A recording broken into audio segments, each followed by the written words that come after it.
This is Daily Blast Live. We're talking about what you're talking about. Thrown under the bus. No. Always live, always real, always unpredictable. I'm not okay with that. It sounded good when I thought. Log on and join our live conversation. Yes, I don't like right. that. You're 100% right. DBL starts right now. Welcome to Daily Blast Live. It is Wednesday, June 5th. We are live, and we're talking about what you're talking about right now. I'm here with Stephanie, Tori, Brandon, and I am Sam. Let's get started. A crazy video is trending everywhere at the moment of a 74-year-old woman being rescued by a helicopter on Tuesday near Phoenix. She had gotten injured while hiking, but the rescue attempt took an unexpected turn when the stretcher began to spin wildly. It gets really bad at one point, turning violently, as you can see in the video. A police pilot says the turning was due to a line that didn't operate properly. Ultimately, once the helicopter got moving, the spinning slowed down. Authorities have not yet released the patient's status. Tori, I can only hope that she's okay. Yeah. But I think it's important to note that this exact unit has done hundreds, thousands of rescues, and they've only had 2 incidents where the cable did not work properly. Yeah, it's very, very rare. And they tried to mitigate it by lowering the helicopter, thinking it was the air pressure. And unfortunately, she kept spinning and got hit by bushes.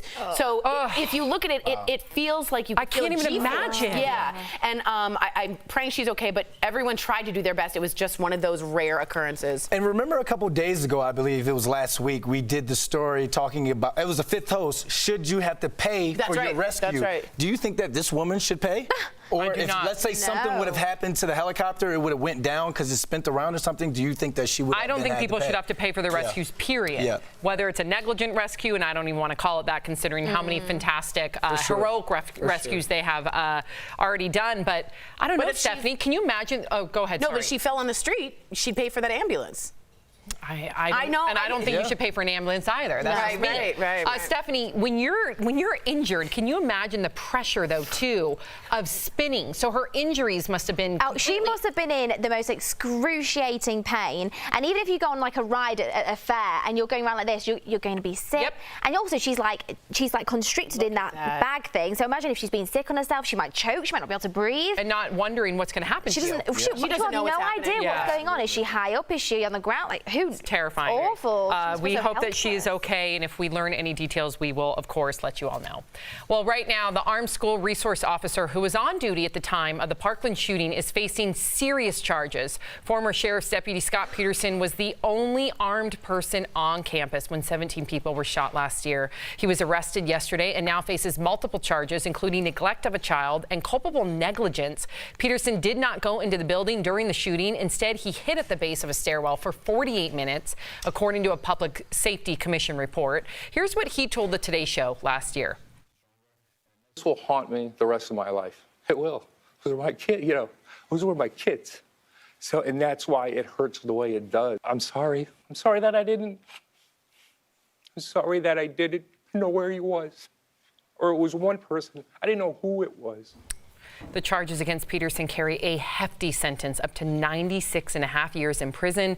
The commissioner of the Florida Department of Law Enforcement says, quote, former Deputy Peterson did absolutely nothing to mitigate the MSD shooting. There can be no excuse for his complete inaction and no question that his inaction cost lives.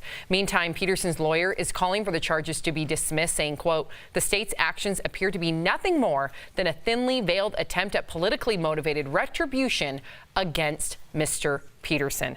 So, Tori, in the eyes of the law, how extreme is this supposed sentence? Really, really extreme for 2 reasons. One, when you have child negligence, it's usually the mom or the dad or someone taken care of. You don't usually consider police in charge of children in that way. So that's super rare. 2, culpable negligence is the same as a car driving down a sidewalk full of people. And you can even claim that he intended harm in culpable negligence. To me, that's gone way too far in terms of where we're putting this man. Does he deserve to go to jail? Yeah, he didn't do his job. Does he deserve culpable negligence, like driving a car through a sidewalk full of people? I don't think so. Yeah, listen, I understand the outrage on both sides. As a parent, I would want that person to go to jail for a very long time, considering that not only did he hide for 48 minutes, he also didn't investigate where the bullets were coming from. He also when the other armed officers showed up, he instructed them not to go in and to stay 500 feet away from the building. And he lied about it. He also lied about it. And he lied about it. That's what where the perjury comes from. However, Brandon, on the flip side, just using my common sense, are we expecting too much from these officers, especially considering he took that oath almost 10 years ago, before school shootings were, I mean, I know that Columbine happened 20 years ago, but before school shootings were even more normative that they are today. Did he ever really think he'd be entering a building up against an AR-15? I don't think so. He's a retired deputy. You know, I think he thought that once he signed up to be a school resource officer, those days were behind him in terms of having to run to the roar and the line of duty. It's not fair, because now here's another situation to where it helps me advocate for arming the right teachers, y'all. I know you guys are saying that, but look who our heroes are. The young man who jumped on the shooter at Highlands Ranch right here in our backyard. The young man in Charlotte who jumped on the shooter. And then the sixth grader who said, we saw the interview, oh, I was hiding in the closet with my bat. Brandon, I don't think arming. So let the sixth grader be the hero then, right? No, obviously not. That's like really sad, but I'm glad he had the common sense to hide and think to protect himself. Obviously, that's great. But I think what America in general needs to learn is this keeps happening again and again and again. And until your gun laws are far more strict, as I've said, here we go down that same path. Then more needs to be done. No, more needs to be done. So if you're going to have, I think every school should have a security officer, a minimum of 1, depending on the number of students. 2, they should be fully armed, and they should also have full protection gear, so bulletproof vests, so that in this situation they can go in knowing that they've got a good chance against someone who's got an automatic gun, which they probably don't. They also need to have gun and survival training shootings for like not a week, like we're talking 3 months at minimum, so they can handle every single situation. They've lived it out many times. I can't believe we're having this conversation. You don't want a school resource officer, you want the SWAT team in school. Well, yeah, because you've got kids running around with guns, Brandon. Period, I'm walked by the SWAT team. You've got kids running around with guns in this country, so yes, you do. Yeah, I think just sitting back and listening to the conversation we're having, it's crazy that we're even having this conversation. We're arming schools with tactical teams. Yeah, and let's say a teacher doesn't do it right. Is she or he now culpable of culpable negligence for 96 years in prison because the teacher didn't do something right? Are lawmakers going to be held culpable? Are gun sellers? There's a lot of open-ended questions there. Chime in, DBL Nation. I know that you must have a lot to say, too. The president is wrapping up his state visit to the UK. Today, President Trump and other world leaders gathered on the south coast of England to mark the anniversary of the D-Day landings. The actual anniversary is tomorrow, when 75 years ago, Allied forces stormed the beaches of Normandy, ultimately liberating Europe from Nazi Germany. Meantime, Trump sat down with Piers Morgan for an interview, and he clarified statements he had made earlier this week about Meghan Markle. I didn't know that she said anything bad about me. It sounds like she did, and that's okay. And I said, wow, I didn't know she was nasty. I wasn't referring to her, she's nasty. I said she was nasty about me. She was nasty to me, and that's okay for her to be nasty. It's not good for me to be nasty to her. All right. Well, Piers also presented the president with a thoughtful gift, but we're not so sure it really suits him. No, it's a little big. Well, we can get that. I mean, that's fantastic. Let me see how that looks. I think Churchill looked. So Winston Trump. I think Winston looked much better than that. Tori, I appreciated his comments to Meghan Markle. Yeah, he did take accountability and say, it's okay if she calls me nasty. It's not okay if I call her nasty. It almost sounded, I completely agree with you. The sentiment was great, but it sounded like a kid learning that lesson. Like, it's okay for her to do it, but not good for me. And that's great. Wow. Really? But that's what we're taking out of the States visit? Yeah. His apology, or his so-called apology to Meghan Markle. We're not going to talk about us strengthening our trade with the UK. We're not talking about helping them out with Brexit, Stephanie. You guys want to talk about Meghan Markle? How are you helping us out with Brexit exactly? I'd love to know. Our trade union with the UK is only going to help you guys when it comes to Brexit. Everyone knows that. If you weren't watching Pop TV and worried about Meghan Markle and Suits and what he said to her, you know that. Calling their Duchess of Sussex, who they've grown to love and they very much protect Prince Harry. If you think calling her nasty is not going to deal with lowering your trust, respect, alliance, you're dead wrong. But in the sense of tomorrow is D-Day, who cares about what he called Meghan Markle? We should. Why? I don't understand that. Because your president is a bit of a joke. Okay, so you've known this for quite some time now. Why do you keep looking for something Does that mean I stop challenging him every time? No. Can you accept his response to Piers Morgan? Totally. It's funny though, because Piers doesn't particularly like Meghan either, but there's another story. That is another story.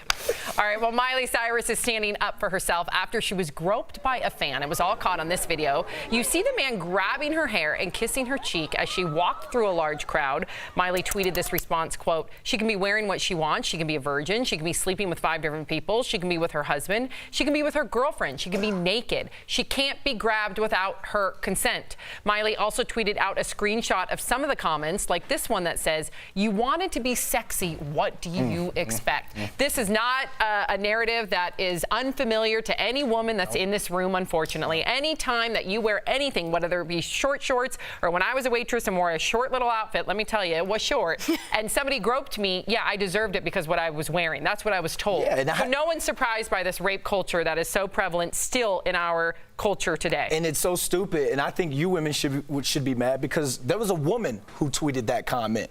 So saying that, you what did you expect? Look at what you wear. Well, look at what we wear to the beach. Should women be groped then? So what would you say to that woman who posted that comment? It's hard to explain because they either don't see it or they don't agree with it, but it's as if you're taking women's kind and all the progress that our sisters and our ancestors have worked for and pushing us back into a subjective position. And if you can't understand that, there's not much more I can say. And I think the worst part about it, and Stephanie, really quickly jump in, is when you do blame a woman for what she's wearing, you're taking away the blame from the person that actually victimized or assaulted or raped that individual. I mean, let's actually be real here. She was wearing a t-shirt and jeans. She wasn't even wearing anything remotely provocative. And I don't care if she's wearing. And even if she was, again, it doesn't matter. Yes. What matters at that point is people have this weird false sense that they know someone because they watch them online or they see them on television and they think they have ultimate access to them just because they've liked a few photos and feel slightly involved in what they share of their life, when really you've got no place doing that at all. Yeah, good for Miley Cyrus. Well done. Bravo.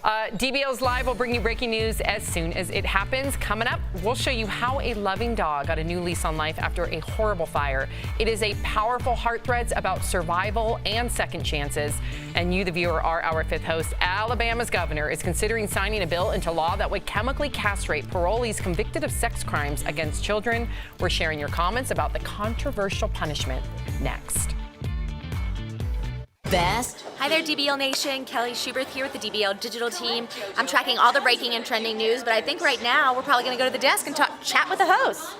Tori, what's going on over here? Hey. From up front. So, thank you so much. a lot of people, am I on? So a lot of people, as usual, agree with Brandon. He's such a great guy, and think that the Trump thing is just not something that you need to worry about, and it's not an important issue.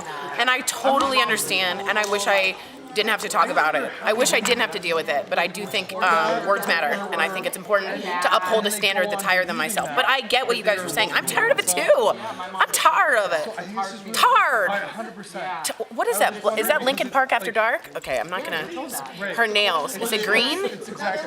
So check this out. This is like the new thing, guys. This almost black kind of matte thing. All the millennials are doing it. So we'd love to know what your summer trends for nails are. We're doing a segment. And we got our nails done. Tori's are beautiful. Tori's Can I show? I think on this show, because we're not. Show one. Show one? Show one. I'll show the good one. Oh God, it looks bad. I'll show it to you. But look at that. I'm a little Cinderella lady. I'm a little princess girl. I'm such a tomboy, but look at it. It's shiny. Look at it. So it's supposed to be a rose quartz. And I said, if you're Jewish, it's a rose Schwartz. It was so stupid. Go get a cup of coffee and go to your room. Okay, I thought it was funny. I don't know And you have mood-changing nails. Yeah. Stephanie has multiple moods. I am very mood How are you feeling today? How am I feeling today? It's actually changed already quite a few times today. I am I'm a very roller coaster kind of person. I am too. You know what? It's exhausting. Yeah, it is. You never get to just be at a 5 all day long. It would be great to feel a 5 all day Could you imagine being a 5? Yes. I wonder if that's kind of our personality and why we're on television, though, because we are so like that. I think so, because I think you're a 5, Alex, aren't you? You can see how wide. I'm like a 10, I 9, feel like 1, Alex is a steady. million.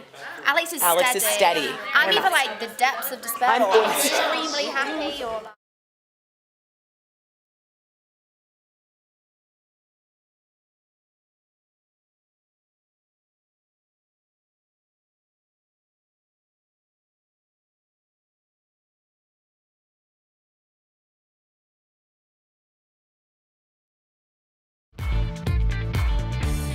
Welcome back to DBL. It is time for Fifth Host when we talk about what you're talking about. Child sex offenders in Alabama may have a new price to pay in addition to serving time. A new bill would require them to cover the cost of being chemically castrated through hormone therapy prior to completing their sentence. Opponents say chemical castration is a form of cruel and unusual punishment and that the drugs have significant irreversible effects. So DBL Nation, should child sex offenders be chemically castrated? All right, let's get to these comments. Marvin from Facebook says child sex offenders are predators. This is fair and important to ensure the safety of our children. I agree with you, Marvin. I look at it, this is not a non-violent offense.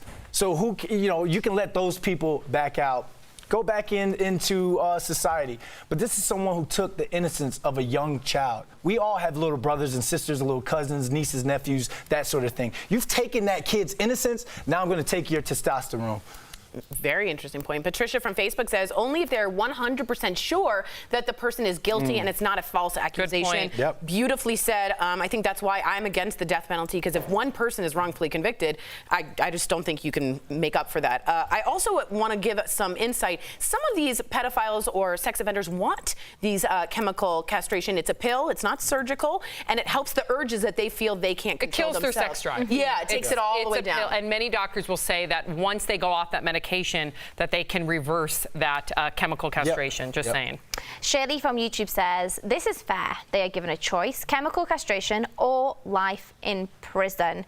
I definitely think that depends on the individual, how much help they receive, if they need therapy or not. We need to remember this is a disorder. So, I can't answer what the right thing is to do here. Obviously, I'm completely against harming children or of any kind. But I think we do need to remember that this is a disorder. These people need help. They need therapy. But perhaps this is the way. I mean, as someone that struggled with depression, and I know that a chemical pill helped realign my mind, why wouldn't a chemical pill help realign someone with this disorder, as you say? So what I would like more is I'm not saying we're to be open to it, as in like agree with pedophiles, or not at all, but if we were slightly more open as a society to accepting that people do sadly have those urges, so they might come forward, they don't hide and then do things that obviously they can't take back. Right. So it'd be better if they could feel like they had a safe space to come, talk to someone openly and honestly, and then take it in their own privacy and then kill that urge. That would be the better way all the way around. Yeah. Let's get in. TJ from Facebook says, well said. I don't agree with this. Yes, it's disgusting what they have done,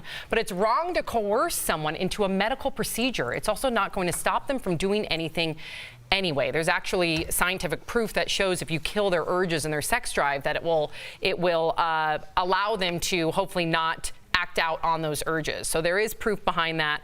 Listen, I don't like the government overreach. I don't. Yep. I've said that from day one. But in this case, when you see that the recidivism rate is very high, meaning that these offenders will recommit these crimes, as a parent, I'm sorry. Yep. Like, again, it's just a pill. Take the pill.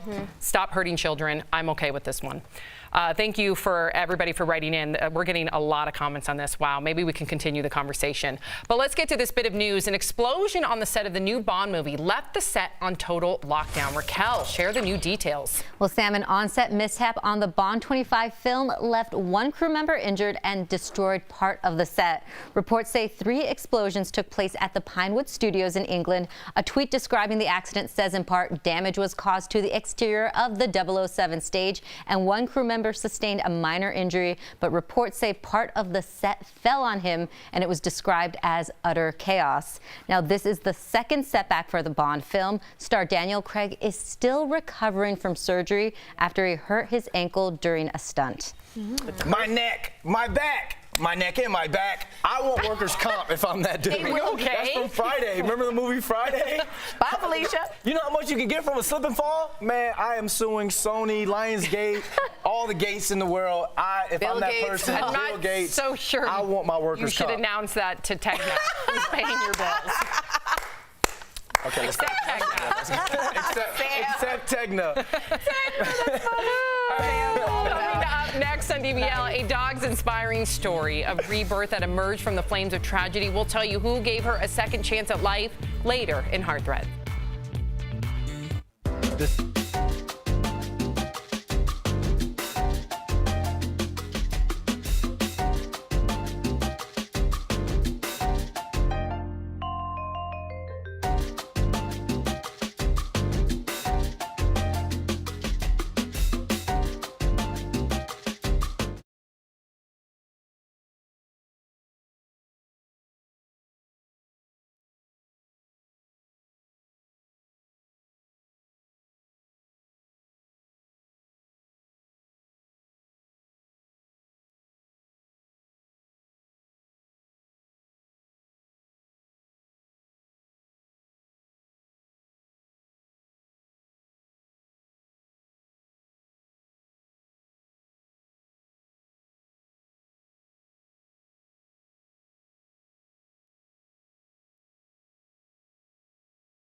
Welcome back to DBL. Today's Heart Threads is all about second chances. Watch how a sweet dog is changing lives after surviving a house fire. This dog survived severe burns from a house fire. Now she's going to help others who've suffered just like her. Lexi Ann arrived at the Rough Start Rescue in Minnesota in poor condition. The fire took the lives of her puppies and left burns across her body.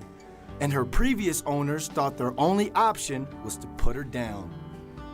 But thanks to warm-hearted vets and foster care, she made a full recovery. Rough Start documented Lexi Ann's recovery on social media, hoping someone would be willing to adopt her. When firefighter Travis Oliver saw her pictures, he felt a strong connection. He drove 9 hours from Indiana just to adopt her. Now that Lexi Ann has settled in, Travis wants to train her for a new purpose, giving comfort to child burn victims on their own healing journeys. Travis knows surviving a fire is no small feat, which is why Lexi Ann's story gives him hope. I'm sitting at work and I almost cry seeing her story. Yeah. I'm like, oh, because I've pulled dogs out that didn't make it. Yeah. And I'm like, you're my new best friend because I know what you're going through has to be hell.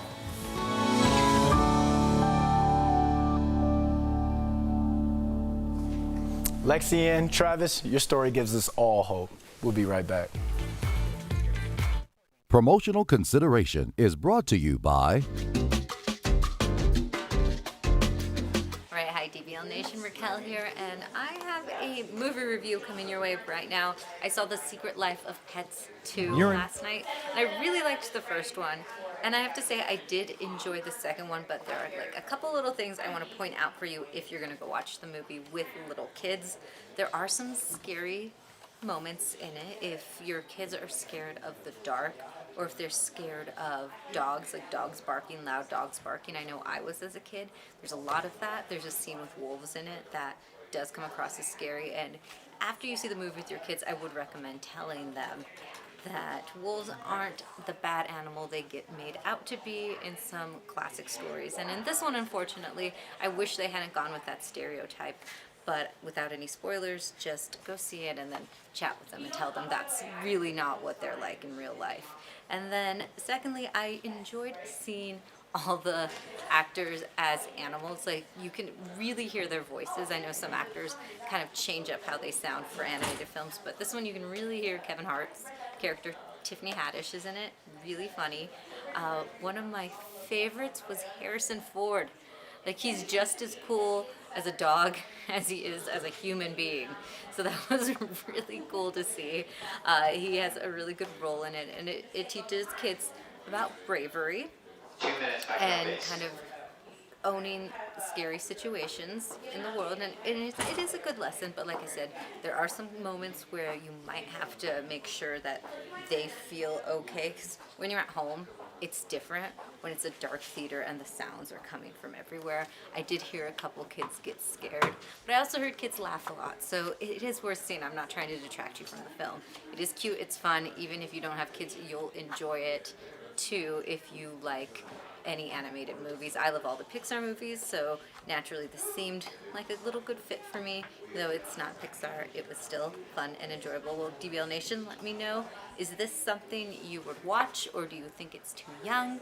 Or do you have any questions about the film at all if you're going to take kids to it? I can help answer that over in the comments, and I will get to that right now. See you later.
Welcome back to DBL. We love sharing your comments. What do we got, Tori? We do. Naomi from YouTube says, I'm surprised she didn't pass out from the spinning. This is the Arizona hiker in which we saw. Or do we know if she did or not? We do have an update from local news reports saying that she basically is fine. She didn't get any more injuries. She got nausea medicine and was taken to a trauma center. Oh. So she's okay, a little dizzy, but she's really okay. Oh. And I think that is a major breath of fresh air here. Yeah, breath of fresh air. Congratulations to all, and thank you to all the first responders out there. Oh yeah, definitely. Like, another life saved. It's true. It's unbelievable. Life saved. Yep, well said, well said. Well, we will see you same time, same place tomorrow. Happy hump day, everybody. Have a great day today. Bye-bye. Bye.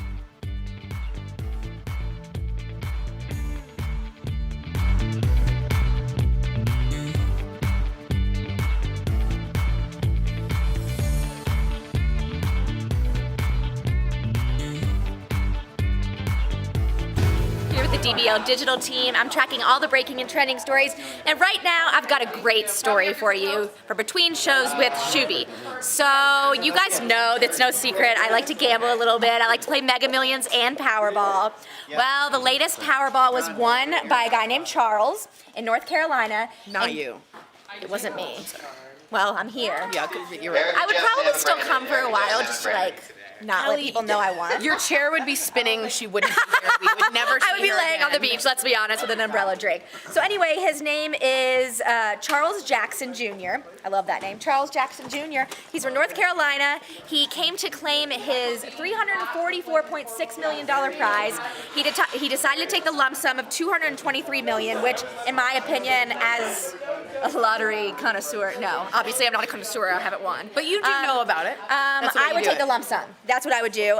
So the way he got the numbers is his granddaughter gave him a fortune cookie. He took the numbers off the fortune cookie, used those numbers. He actually thought he had only won $50,000. Can you imagine thinking he won that and then it's a... So he's on the way to the store to get the $50,000. He's super excited, like geeking out. He looks again, sees that he had all the numbers.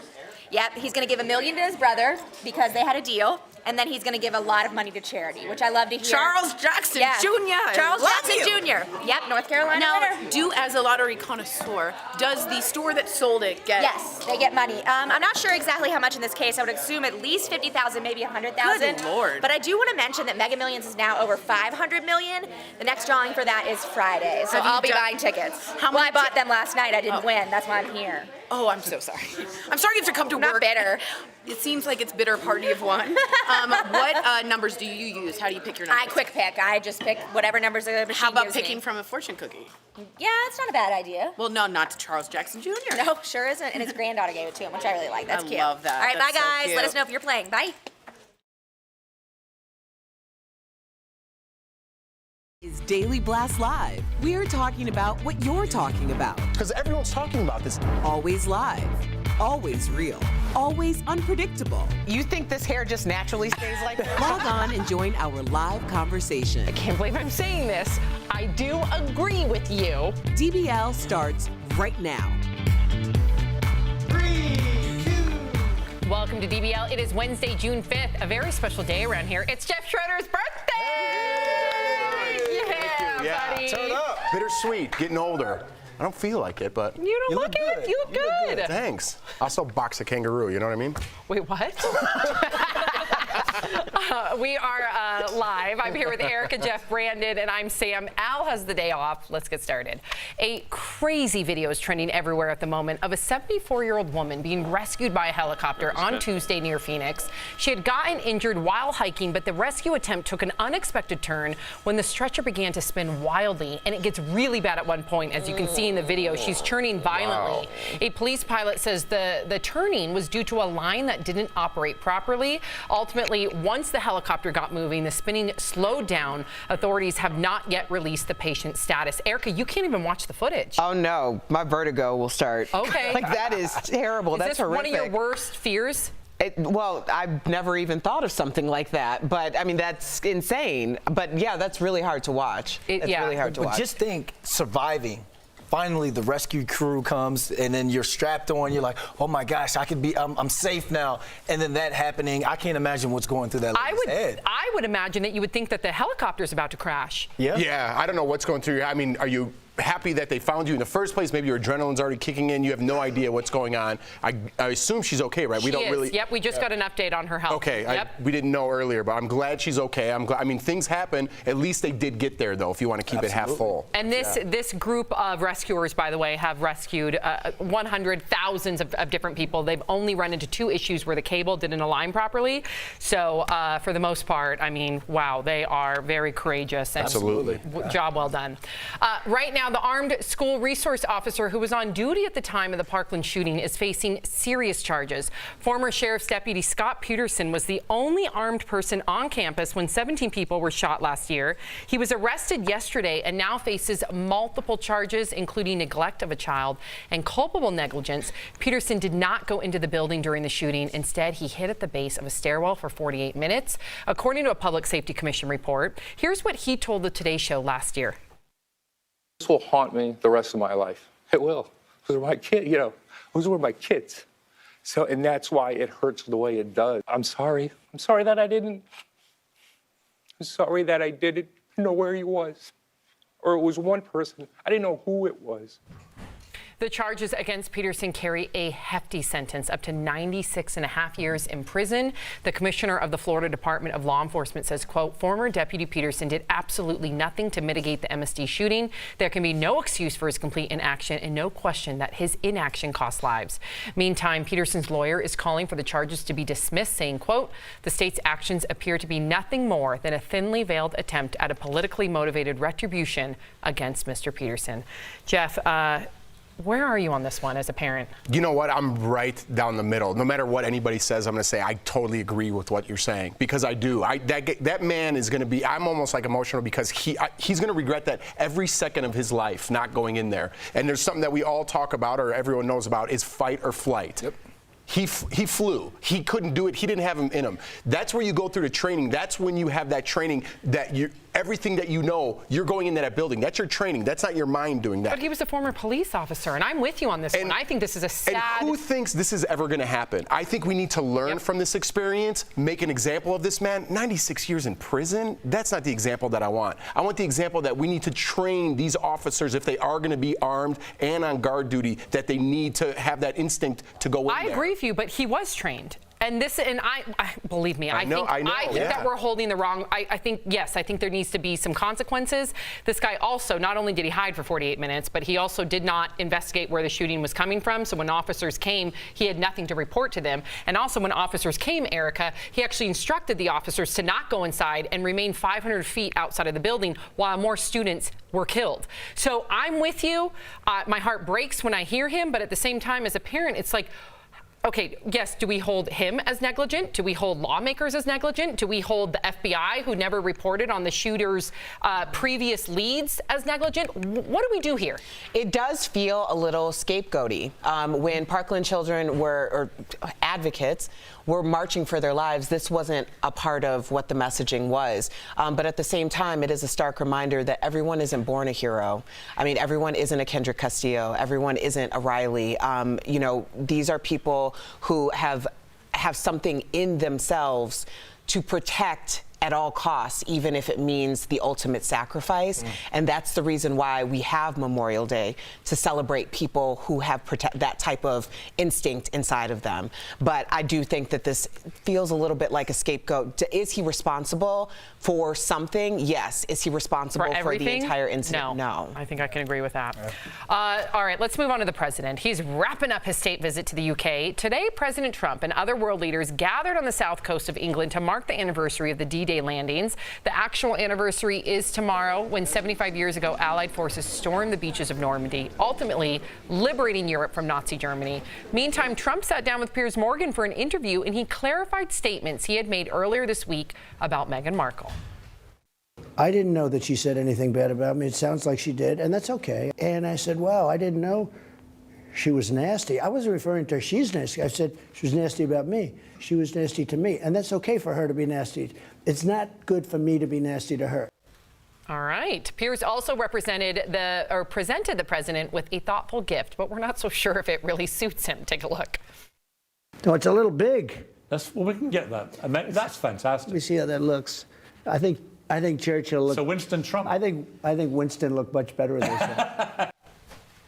Brandon, what did you think? Let's go back to Meghan Markle, because we talked about it on the show, and a lot of people were up in arms about him calling her nasty. What did you think about his response? You know, I think he showed some sort of dignity, some sort of class with it. Ultimately, it was some sort of apology. But what I'm upset with is during his first state visit in the UK, why are we not talking about what they talked about with the UK trade, what we're going to be doing with trade?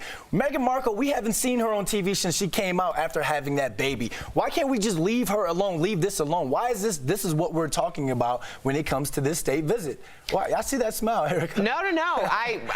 I understand you questioning it, but I don't have any question as to why we're talking about it. I mean, clearly you're talking about the President of the United States having a conversation about someone who is an American citizen, happens to be married to Prince Harry. This has Prince Harry written all over it, and I appreciate it, because one thing you're not going to do is come in and disrespect his wife, especially the way that his mother was disrespected, and that goes very deep. So I'm pretty sure that a conversation was had, because when have you ever heard Trump backpedal like that? But this is something he said in 2015, a long time ago. No, he said it the other day. No, the nasty comment. That came, but he said this a long time ago because they were talking about her wanting to go to Canada if he gets elected president. But the comment was made recently. They're talking about the fact that, and the nasty thing, I still believe, was a dog whistle about her supporting Hillary. But these are all recent comments, and it's a recent retraction, and I appreciate that. And I'd like to see that more from just about anybody who decides to go after people for no reason. Cool. And I appreciate that. I really do. You know what I mean? I know it's tough for you to get that out, but I like that. You know what I mean? We're taking a step forward. There's no need to bash him about taking that step forward. Let's put it on the table. He did. He apologized. I like it. It's a positive. Yeah. Now, the hat was ridiculous, but we'll move on from that. All right. Well, DBL's Live will bring you breaking news as soon as it happens. Coming up, reality TV star Lisa Rinna is taking the blame for her daughter's eating disorder, but is she being too hard on herself? Speaking of reality TV, the judgment is very real on The Real Housewives of Potomac. The drama you can't miss in Reality Roundup. And you, the viewer, are our fifth host. Alabama's governor is considering signing a bill into law that would chemically castrate parolees convicted of sex crimes against children. We're sharing your comments about the controversial punishment next. Hi there, DBL Nation. Kelly Schubers here with the DBL Digital team. I'm tracking all the breaking and trending stories for you right now. We're going to go to the desk and see what's going on with the host. Hey guys, what's happening over here? Hey, honey. What's going on? What's with the house? Everyone sleepy? You tie-tying your birthday, Big Jeff? No, I'm all right. Yeah, just keep watching. What's up? What do you want us to talk about?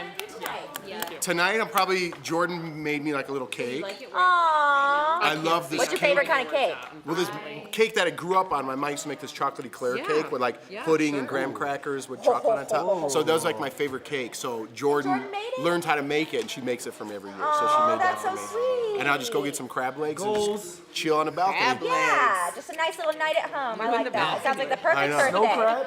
Snow crab? Yeah, I'm gonna get snow crab. They're $10.99 a pound here in Denver. It's Man. That's birthday. robbery. It's his birthday. No, I know, I understand, but Sometimes it's I like the in LA, snow. $6.99. A lot of people hate the work. I like the work. Oh, I like the work. I like to earn it. It tastes even better. Yeah. And even when you like crack it and you pull out the meat and it's like you did it perfectly, Dude, I know. That's gold. I got crab leg skills. Oh yeah. Oh yeah, me too. Me too. Yeah, so that's what I'm doing. That sounds exciting. That sounds like a nice little birthday if you ask me. Yeah. Cool. Okay. What else is going on, guys? Sounds good. What are you doing tonight, Kelly?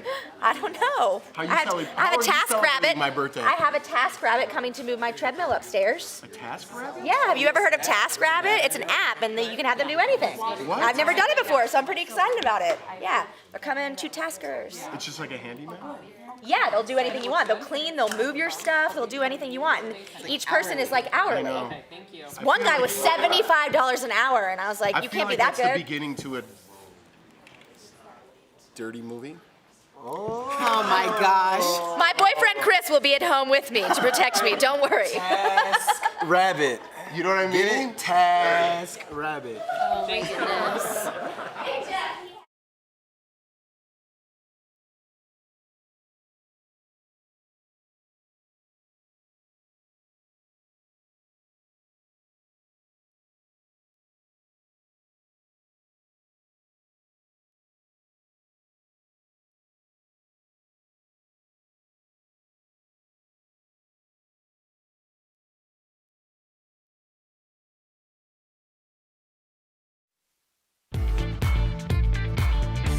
Welcome back to DBL. It is time for Fifth Host when we talk about what you're talking about. Child sex offenders in Alabama may have a new price to pay in addition to serving time. A new bill would require them to cover the cost of being chemically castrated through hormone therapy prior to completing their sentence.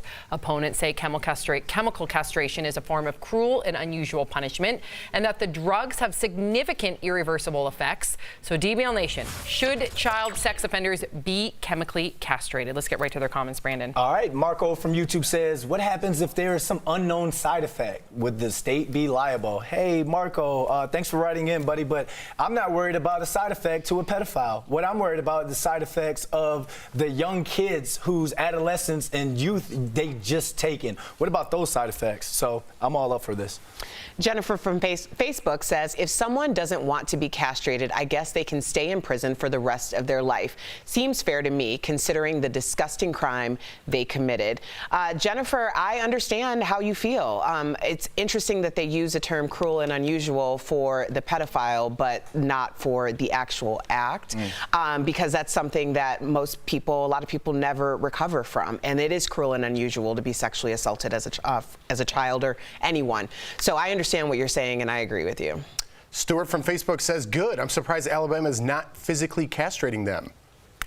I don't understand that at all. Meaning physically, like physically. Chopping. Oh, yeah. Now I understand. This is a pill that they would take, and it's like hormone therapy. It decreases their sex drive. Stuart, I'm with you. Trust me, I'm with you, because if someone did that to my son, I'm with you 100% here, Stuart. But if you do that to children, something's wrong with you, right? And if something's wrong with you mentally, whatever it may be, if you're schizophrenic or you have anxiety, you take a pill to help you out, right? Why wouldn't we force this pill on somebody that has something wrong with them? Yeah, hey, I'm all for it. Gregory from Facebook says, altering someone's body chemistry seems like a really slippery slope, if you ask me. Now, Gregory, I hear you, and I'm not one for government overreach, especially when it comes to one's bodies, but we have found out through studies that child pedophiles and sex offenders, they have a really high chance of recommitting those same crimes. So therapy has not worked for them. So if this can work for them, hey, I'm more worried about the lasting effects on those victims and those children, and this is one way to curb it in a very ethical way, in my opinion. I know it's not perfect, but again, it's supposed to be painless, and hey, if that was my daughter, I would want this. Absolutely. Let's get this last one in. Nancy from Facebook says, instead of physically harming people's bodies, why don't they mandate therapy? It doesn't work. Nancy, I look at this as a form of therapy. Like, these people are getting urges to go and commit a heinous crime against our little brothers, our little sisters, our nieces and nephews. So if this is a way we can stop that urge or suppress that urge, that is a form of therapy, and I'm all up for it. There's actually been a number of pedophiles and offenders out there that have come forward saying that they wish that there could be some sort of treatment because they don't want those urges either. They don't want to live with those urges. Yeah. So I think hearing from them is also really interesting, because if they want to prevent themselves from doing it, I think this is a no-brainer, is it not? Yeah. Although, Erica, what if someone is wrongfully convicted? Well, I mean, that's where we always go to, because when we talk death penalty, any corporal punishment, we're thinking of people who are sitting in there for absolutely no reason. But to me, it seems as though when you're talking about someone who's a pedophile, that this is a behavior that isn't necessarily something like you were accused of doing this. It seems like it's a rampant behavior. Yes. I'm for chemical castration. And remember, this can be reversed. This isn't the death penalty. Like, once you die, you're dead. This can be reversed once you get that person off that chemical. Yep. All right. Fair enough. Thank you for writing in. Coming up on DBL, Julia Roberts opens up about Pretty Woman, and she's revealing how the movie could have been a whole lot different. Interesting. But first, we've got the week's hottest clips in reality TV coming up next in Reality Roundup.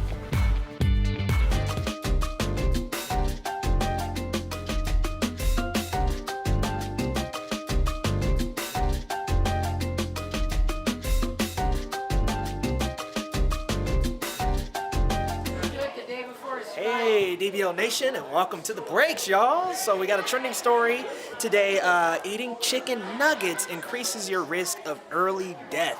A study is warning everybody. Honestly, any kind of fast food is just bad for you all around. Eating fast food, especially in large quantities, not good for you. But I did want to read some stats.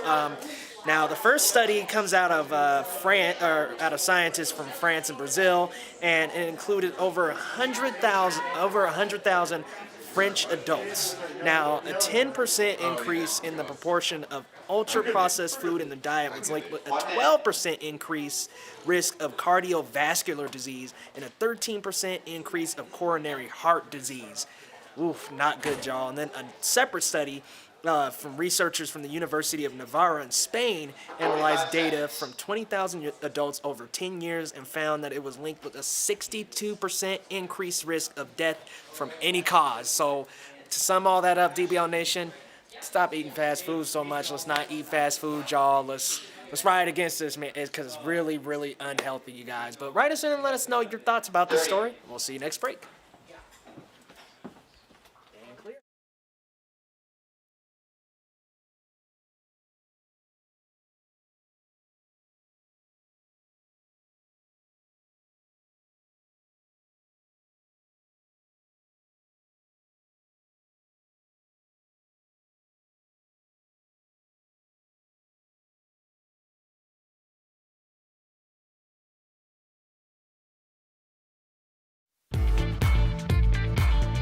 Welcome back to DBL. It's the time of the show where we obsess over the juiciest moments from reality TV. Ladies, get ready, because it is time for Reality Roundup. Oh, yeah. Feel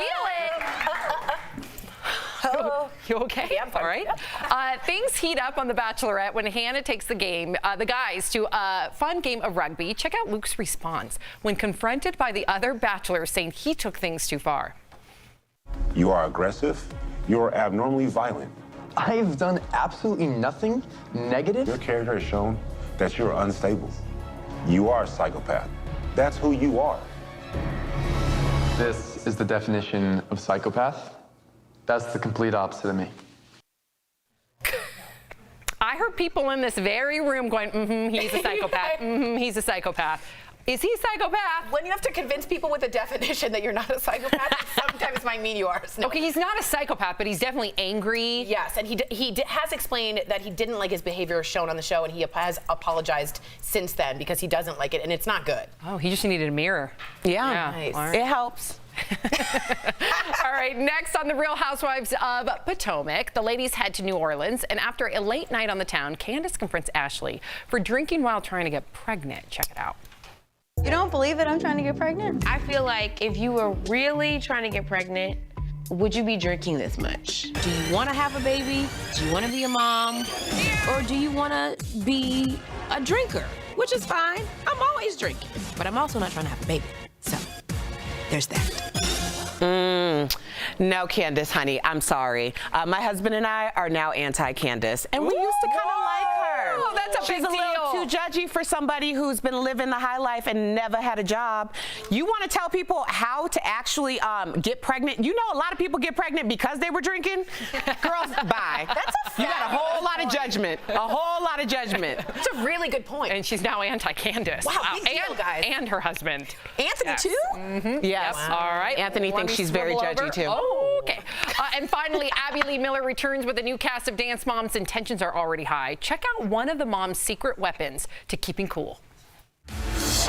This is what gets me through the competitions. It's not really sunscreen, it's a flask. It holds whatever we want in there. It's mommy drink. Oh, gosh. She's mortified. He should be. You're drinking out of a sunscreen flask, for God's sakes. What are you thinking? I know. That's like someone putting the bracelet flask and being like, aren't I cool? No, you got a problem. Yeah. What's wrong with the bracelet? I did buy the bracelet. Did she sanitize that sunscreen flask? How many times on this show have we talked about how many chemicals are in sunscreen? That is a great I don't point. think she cares. Avobenzone, she doesn't care. Just throw it down. This makes me worried. And you could tell the daughter was like, good Lord. Embarrassed. Very. And she should be. That's not good behavior. Yeah, I think that's a problem. Sunscreen flask is generally reserved for spring break in like Panama City or something, not necessarily your daughter's competition. Right. That you use a Starbucks cup for. A Venti, Show some dignity. I think The a big Venti one. fits a whole bottle of wine. No. Oh, yeah, I think so. Maybe it's the Trenti? It might be the Trenti. Oh, Okay. there you All go. right, well, this has been Reality Roundup. We'll be right back.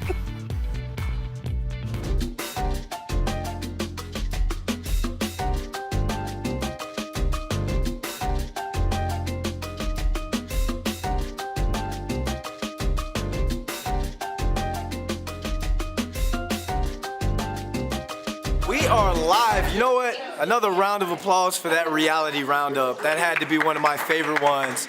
Hilarious. As for that suntan lotion flask, anyone got a website for that? Anyways, let's get to the fifth host. You all have been writing in about the new bill in Alabama that could castrate people who are getting off on parole that are sex offenders. So let's see what you guys have been talking about because you've been writing in like crazy. Jen Schinnebarger says, as a victim of child sexual assault and the impact it has had on me growing up and the relationship I've had, I think the chemical castrating is still letting these sick individuals off too easy. So, we all gave our opinion, but we haven't heard from a child victim of sexual assault. So Jen, first and foremost, I'm so sorry you had to go through that. Thank you for writing in, and I think that we should really be listening to the victims and how they feel about this bill. Kat Toth from Seattle says, what good would that really do? The perpetrator will still victimize its target. To them, it's about control. So they're saying that this chemical will lower this perpetrator's testosterone, which in turn will have them not have the urges that they have to go out and commit the act. That's what's being said. That's what I read. You know, this is not me making this up. So I understand that it's all about control, but maybe if those urges are taken away, that quite possibly they won't act on that actual urge. Thanks for writing in, Kat. Harold Montoya, Tony Montona says, no, they tried it before and it didn't work. Shonda Reed says, who's watching in Houston, says that never need to be put back into today's society. Wendelin from Portland says, yes, I do. If you prove that you cannot handle that function, you shouldn't use it. Frankly, turning them into eunuchs isn't a bad thing. Mary Mazanik from St. Louis, Go Blues, says, no, remember, we have laws against cruel and unusual punishment. I get it, Mary, I get that we do have laws against cruel and unusual punishment, but I'm thinking about the Jen Schinnebargers who wrote that how she is a victim of sexual assault. That's cruel and unusual punishment, what she has to live through for the rest of her life. So I could really, me personally, I could really care less about if a pedophile has to go through a chemical to stop the testosterone and stop the urges. I think this is a great idea. I think Alabama finally got something right with some of the recent laws and bills that they've passed within the last couple of weeks. And thank you all for writing in. We have DBL Drive, presented by CarShield, coming up next. Happy birthday, Jeff.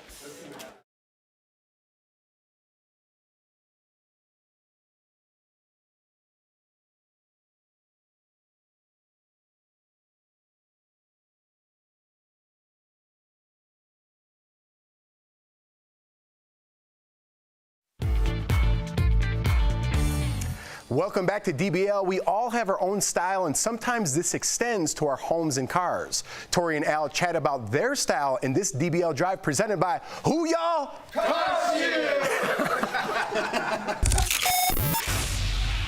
Have you seen, like, on the back of some people's windshields, it's the stick figure representation of their family. Yes, yes. And it usually includes the dog and the kids. And their hobbies, because someone has a hockey stick. Yes. Somebody's got a lacrosse stick. Yeah, it's just like, I don't need to know that much information about where you're going with this, but I don't care that much. No. That's kind of, can I be honest, the selfie generation of I need you to know all about me.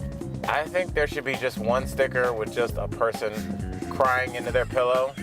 And be like, oh, this person's single. I should try and match with them. Why isn't there a single? Yeah, it's a lot of single-serve TV dinners in the line. Table for one, just a person going like this crying. You're like, oh, this person's ready for a sticker.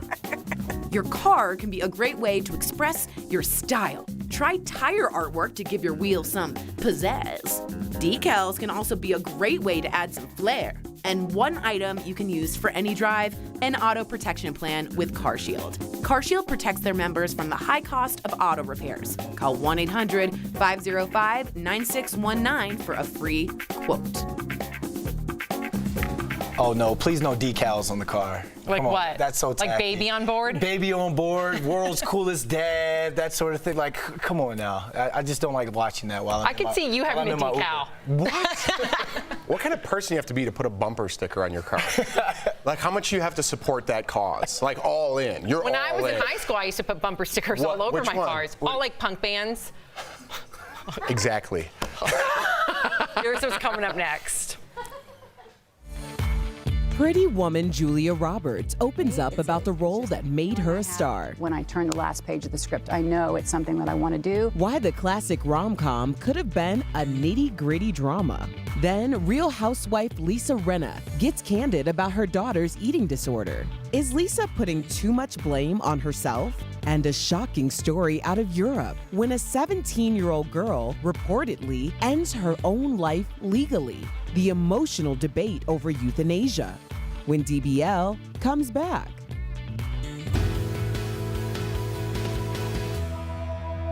DBL Nation, welcome to The Breaks, and I have a story for you that is about the most unlikeliest music duo posing together for a photo. Now, I don't think this means they're making an album together, but it was a pretty weird setup, and I'm going to reveal it in a second. So, Wango Tango was this weekend, and if you've been living under a rock, you missed Taylor Swift's like big rainbow outfit, but she wore this really colorful gear that was all about pride, and she took photos with lots of artists. One in particular that is just making its rounds now is with Marilyn Manson, the goth rocker himself. And if you're wondering what would that photo look like, it looks exactly like you would imagine it. So I'm going to step aside here. I have it up on my computer right here if you want to zoom in on that. There she is in all her little rainbow getup, and there he is in head-to-toe darkness. Now, I think Leo's going to try to get you a better photo of it while I describe it. When I read the headline, I was like, there's no way this happened. Do you have it, Leo, yet? It's an unlikely friendship. I feel like that's not super uncommon in music. Like, what's the most unlikely music friendship duo you've ever heard of? Because this one's getting pretty out there. And there you go. You can see it there. It is a little weird. Leo, what do you think of this? A little awkward. I don't know. They're like so opposite in genre, but I want to collab. Don't just pose for a Yes, picture. I think I want to hear this collab. I want to hear Marilyn Manson meets T Swift. All right, I'll talk to you later in DBL Nation.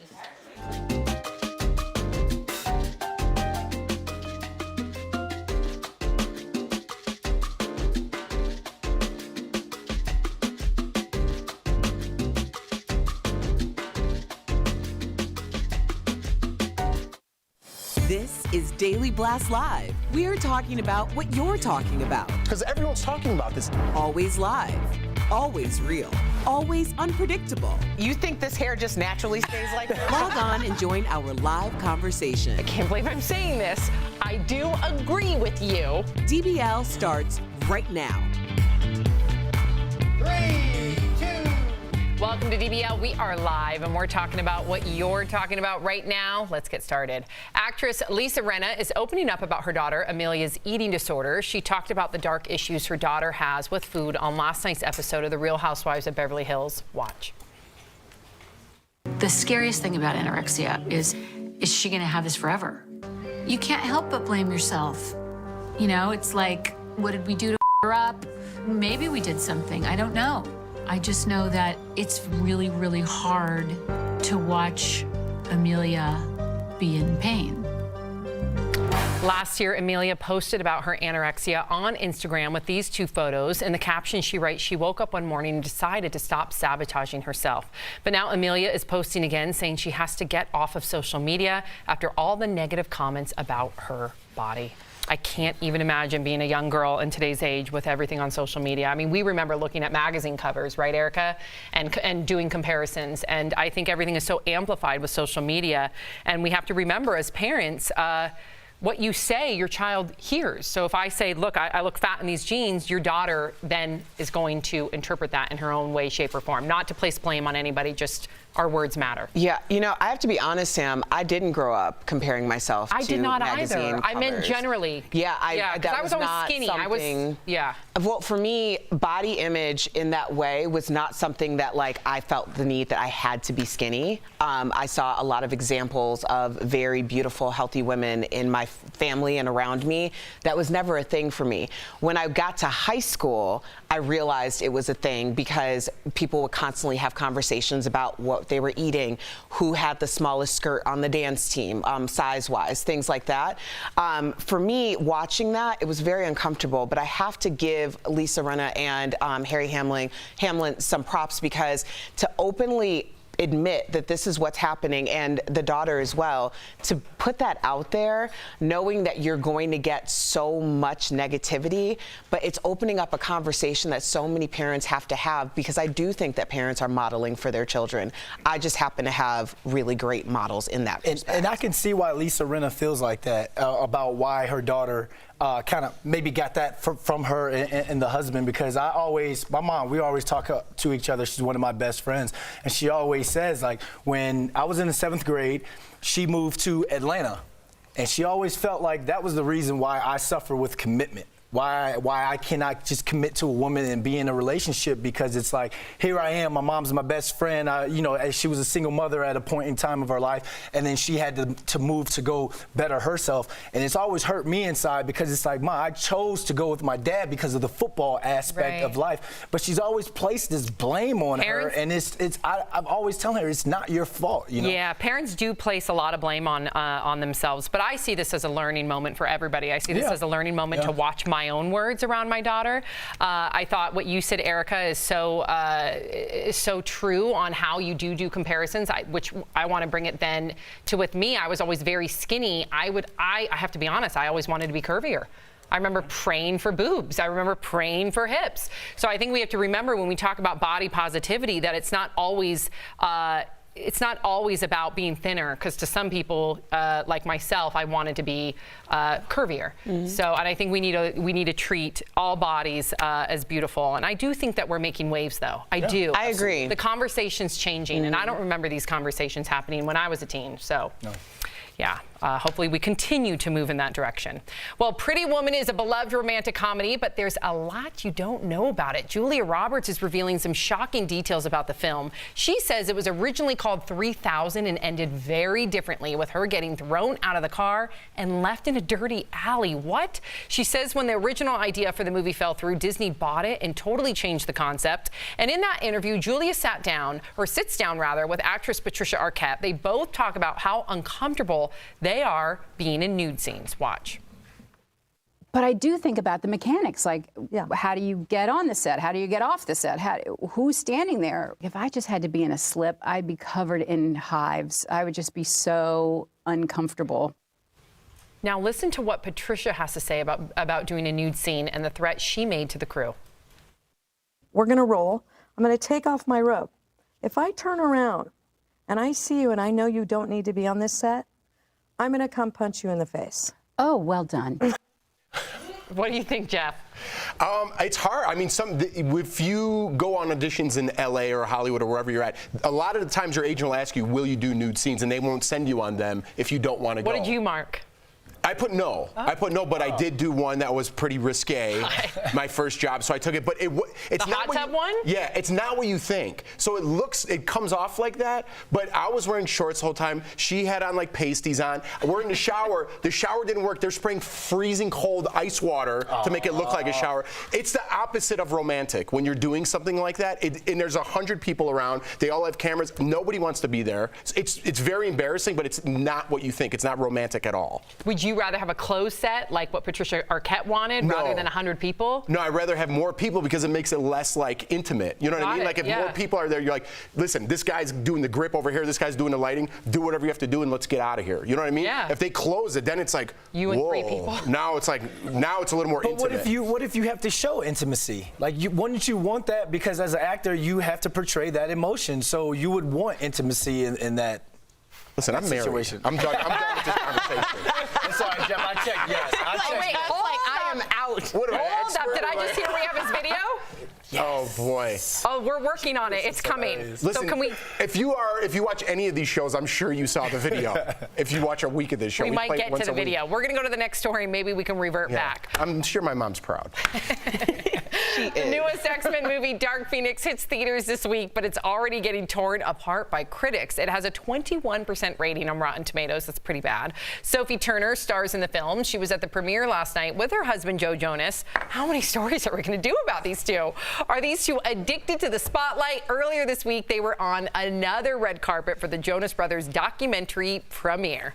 I mean, is someone obsessed with them in this building? You can't really say that they're addicted to the spotlight. They're showing up to their movie premieres, and obviously they're a hot couple, so people are going to talk about them. Uh-oh, Erica. Why are we talking about them every day? I don't know. I think it's to get this reaction. I was over the Jonas Brothers days ago. I've been playing y'all's little games.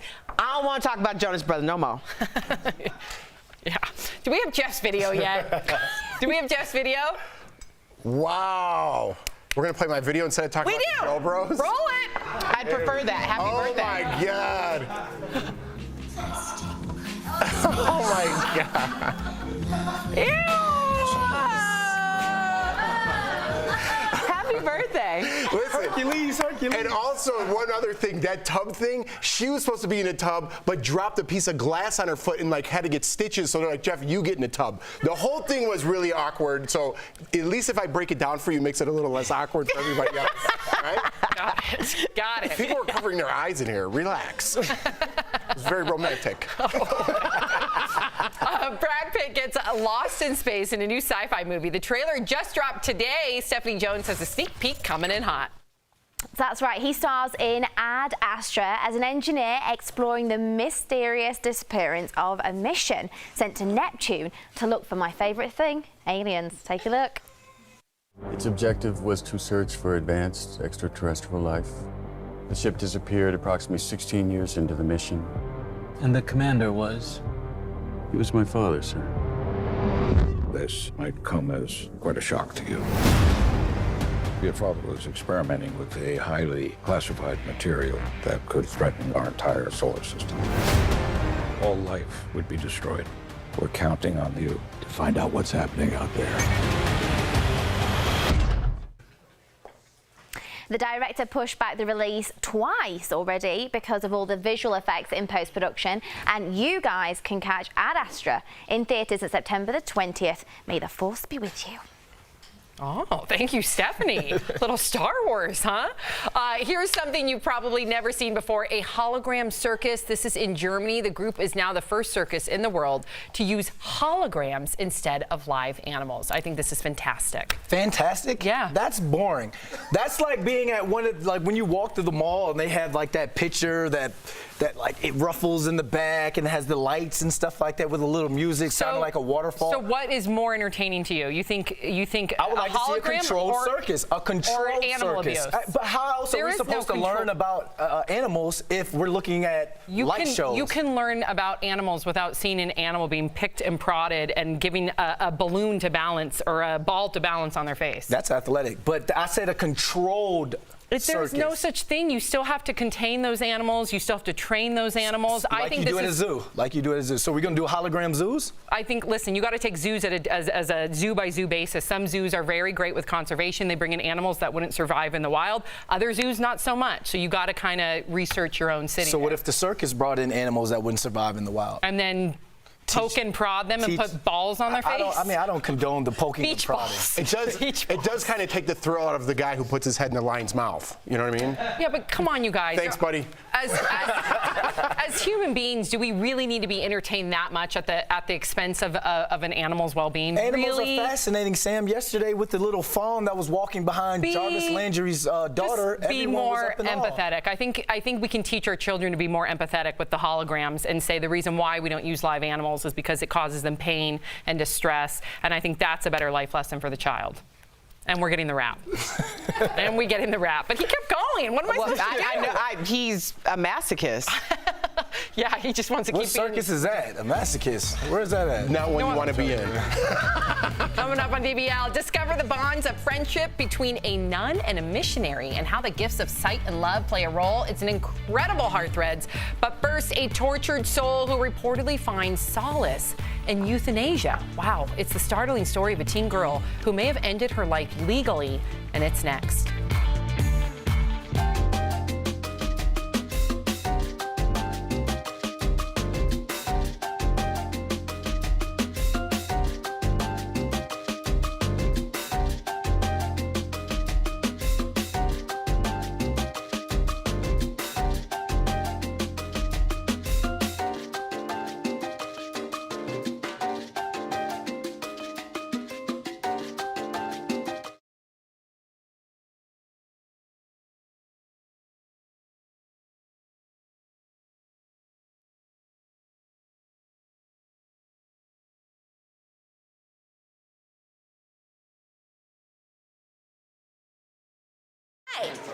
Hey DBL Nation, what's up? Chris and Kelly here.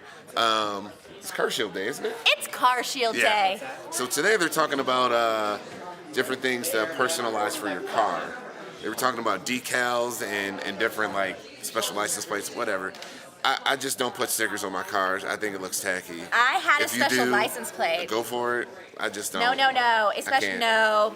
Back in the Like, day, I pay too much it was money cool. for my cars. Yeah. My car payment's When I too was in high high to school, I just- thought it was cool, but like now I'm over that. Yeah. But I did also. I did have some fraternity letters in Yeah, college. of course. Yeah, you had to put your letters on there. I used to have a specialized license plate, and instead of the numbers, it said Shuby. But then once I got an on-air job, my parents made me get rid of it because they were afraid people were gonna try to stalk me. Fair enough. That's parents. But anyway, it was Being really a cool parent. for the time being. In high school, it was really cool. But yeah. So that's what's going on, DBL Nation. Let's get the number up for you because What's up you now? need peace of mind when you drive. Down It's here right somewhere. under us. Car Shield. You got to call Car Shield at 1-800-505-9619. Again, it's 1-800-505-9619. Bye. Stop putting stickers on your car.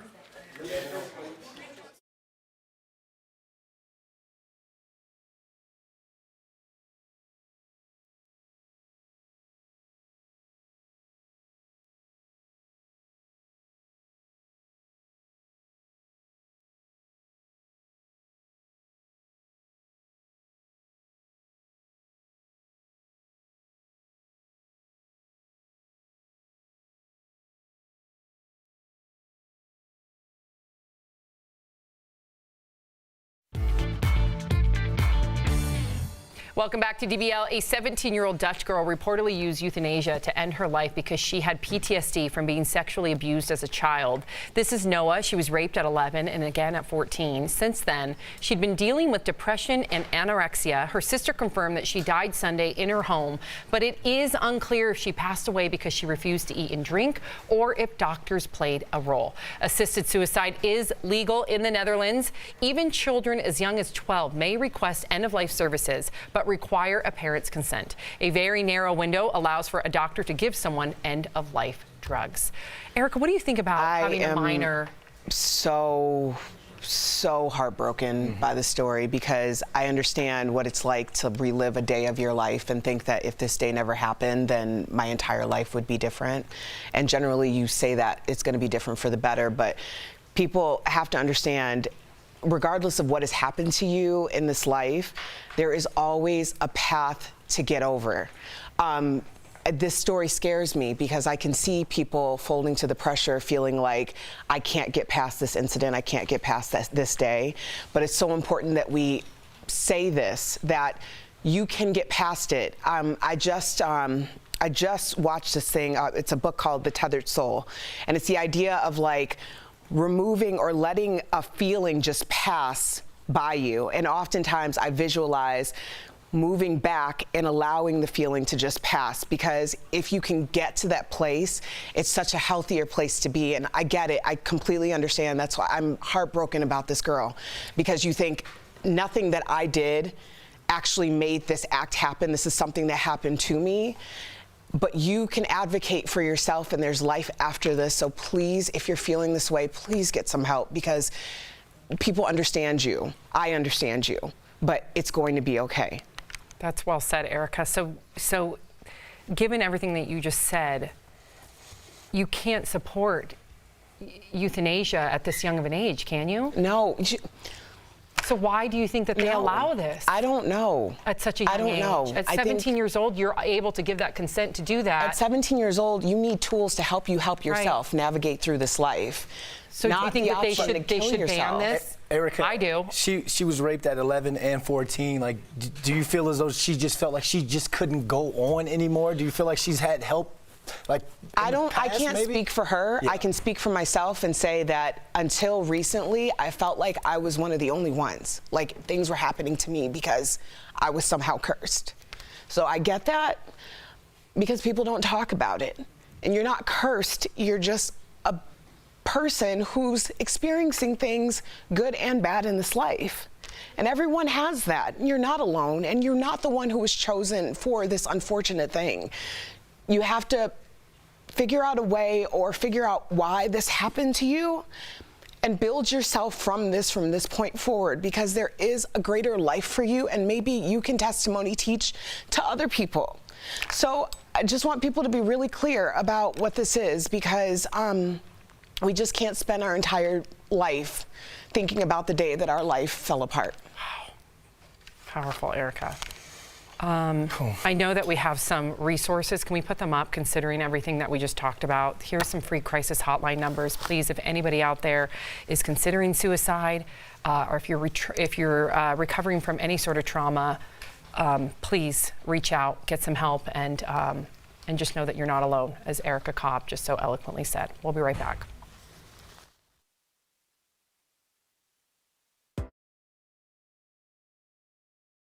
DBL Nation, it's Lex, and I'm here with the DBL Digital team, giving you guys more top trending stories during the breaks here at Daily Blast Live. So we are going to switch gears a little bit and follow up with a new trending story right now, a little lighter for you guys.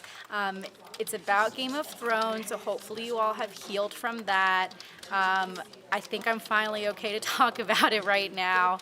And Emilia Clarke is talking about the big regret that she had following the end of Game of Thrones. Can anyone guess what it is? Well, she didn't take home any part of the set. And she said that it was her biggest mistake, that she had wished she'd taken something from the set. I don't think the dragons are real, so I don't think she could have taken them. But there are a lot of other celebrities that have taken things from movie sets or TV show sets. Harry Potter, Daniel Radcliffe took his glasses. Emma Watson took a lot from that movie too. I think she took a chess piece and maybe the cloak and a wand. Mostly it seems like articles of clothing. Chris Pratt has his jacket from Guardians of the Galaxy, which I think is really cool. I would definitely have taken that too. DBL Nation, if you were in a movie, what piece would you steal from that movie and keep forever? I don't know. I'm trying to think of what I would steal from DBL. Yeah, so DBL Nation, write us in that, and we'll read your comments in our comment section. Bye. Island Festival.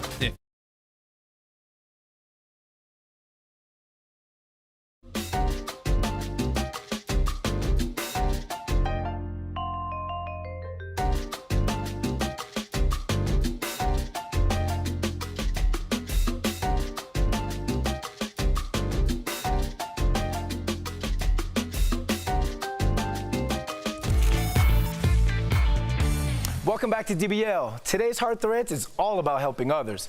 Watch how a long-distance friend was able to give back to a community in need. This nun from Uganda got a life-changing gift from an American friend. Hillary Mackin went on a mission trip to Uganda in 2013, where she met Sister Lucy Arumbo. When Hillary left Uganda, she asked Sister Lucy to pray that Hillary would find true love. Sister Lucy's prayers were answered, and Hillary flew her friend to the U.S. to attend the wedding. But Hillary noticed something wrong with Sister Lucy when she arrived. She didn't see me, and she was from me to you away. Hillary's family found a doctor who performed surgery for free, restoring Sister Lucy's sight. I don't know what to say. I can see everyone. Sister Lucy also got free dental work and donations of clothes and shoes for the orphans she serves. It's a little repayment to someone who has lived life in service of others. We're not in this sheltered community that we think we are, and there are other people who need help and who deserve it, like her.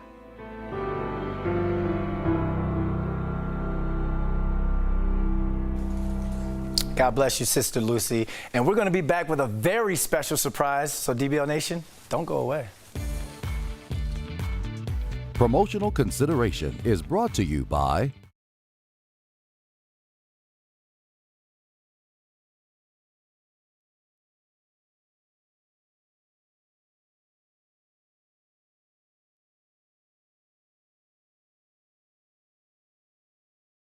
What's going on, DBL Nation? What a great Heart Threads. I track these Heart Threads now, and I'm reading up on these stories about the greatness that people are doing in this world.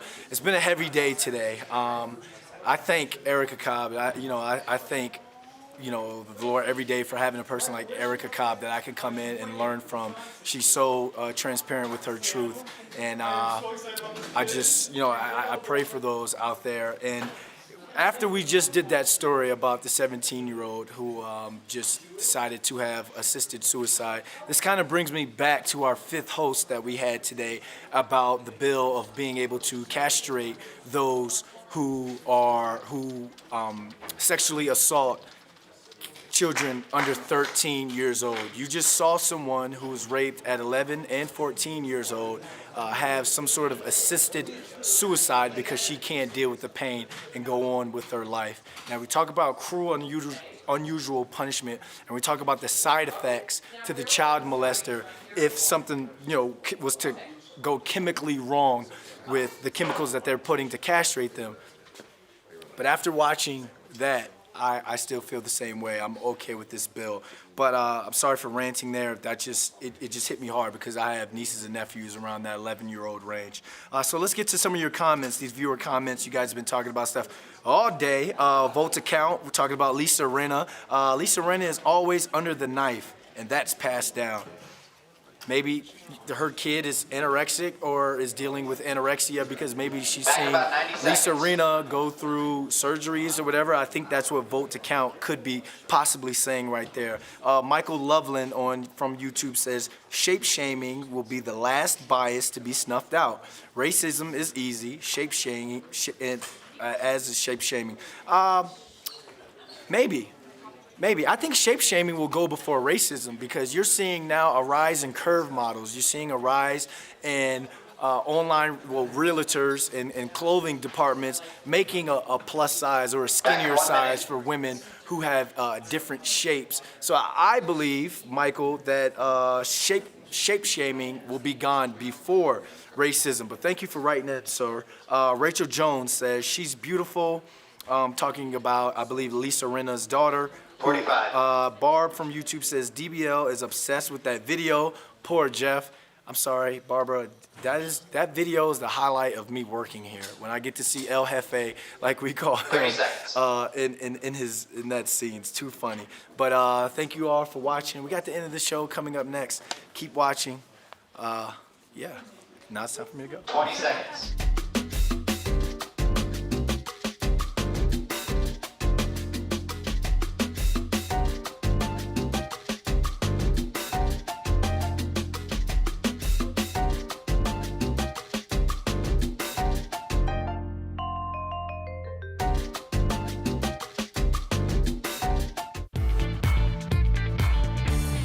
Welcome back to DBL. This just in, we have breaking news. I believe we have a video to show. This is a very big deal. Check it out.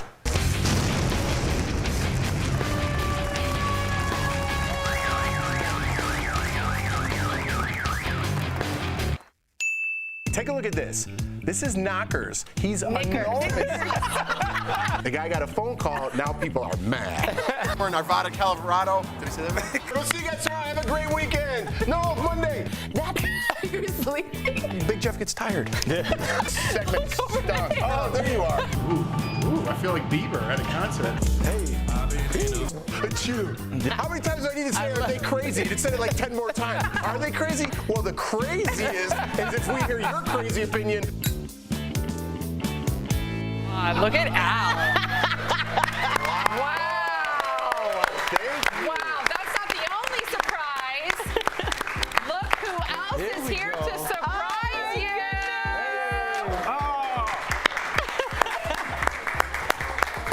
What's up, buddy? My boys. Hey. That was sweet. Hi, buddy. Oh, man. 1 minute. Here you go. Hi. Here you go, Daddy. Hi, buddy. Hi, buddy. Yay. Hi. Shall we sing happy birthday? No. Thank you guys so much. Hi, love. Hi, honey. Oh, I really appreciate that. I get like emotional. That was nice. What are you thinking right now? I don't know. I'll cry. How are you going to celebrate your birthday? I'm gonna get crab legs. And you look a little teary-eyed. Because it's nice everyone did this. I don't like all this stuff. I like to just. Did you take a look at your cake? If you can't see it, it's the short robe photo.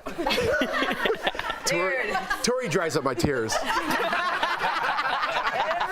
Well, happy birthday, buddy. We love you. Thank you so much. I appreciate And it. your family's here, and we hope that you have so much fun tonight and a thank very you. happy 41st year.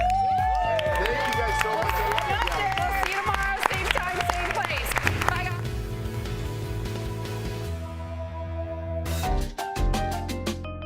Hi guys, Kelly Schubert here with the DBL Digital team. Very exciting here, Big Jeff's birthday. He is 41 today. And I'm a little emotional, I don't know why. It's really nice when his family can come in and the boys can come in. It looked like Lawson had just gotten up from a little nap, so he might have been a little cranky, but that's okay. We love Lawson and Leighton here. And of course we love Jordan, we love when they come. So really exciting for Big Jeff to have that little birthday celebration here on the show. And hey, I think for the first time ever we pulled off a surprise at Daily Blast Live because usually we can't keep a secret around here. So that was really exciting. But what I'm here to talk to you about is Coca-Cola coffee may soon be a thing in DBL Nation. I have to know what you think about this. You know I love a good Coca-Cola sometimes, and you know I love a good coffee. What do you think about coffee and Coca-Cola together? Leo thinks we should have a taste test on the show, and I agree. So once it comes out, we will let you know. But DBL Nation, write us in, give us your DBL take. Do you think you would try coffee with Coca-Cola? Kind of seems like a lethal combination, actually. It might not be a good idea. It might make me bounce off the walls a little too much. But anyway, DBL Nation, please write in your happy birthday wishes for Jeff. Again, he's 41 today. I'm really gonna hammer that in. Happy 41st birthday, Jeff. Bye.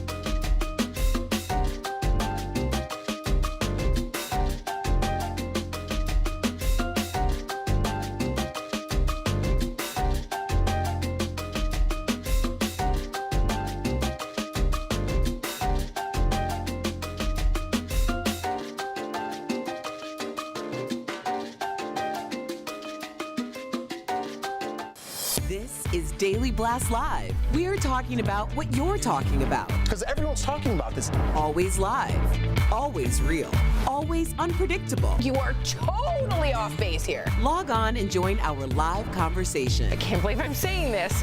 I do agree with you. DBL starts right now. 3, 2. Welcome to DBL. It is Wednesday, June 5th, a very important day. It's Jeff Schroeder's birthday. I appreciate that. Turn up. I feel good. How old are you, 70? Oh. 41. I can't even enjoy one day with this woman.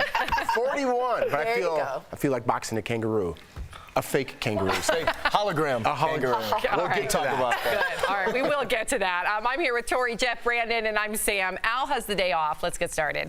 A crazy video is trending everywhere right now of a 74-year-old woman being rescued by a helicopter on Tuesday near Phoenix. She had gotten injured while hiking, but the rescue attempt took an unexpected turn when the stretcher began to spin wildly, and it gets really bad at one point, as you can see here in that video.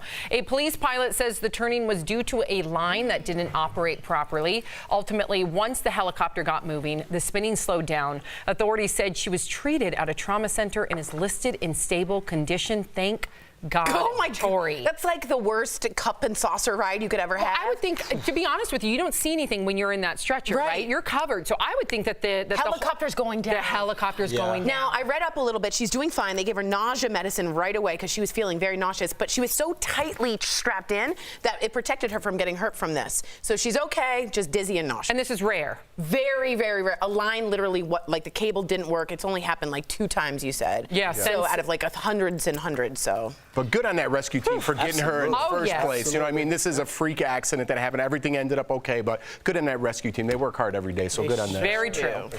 And right now, the armed school resource officer who was on duty at the time of the Parkland shooting is facing serious charges. Former Sheriff's Deputy Scott Peterson was the only armed person on campus when 17 people were shot last year. He was arrested yesterday and now faces multiple charges, including neglect of a child and culpable negligence.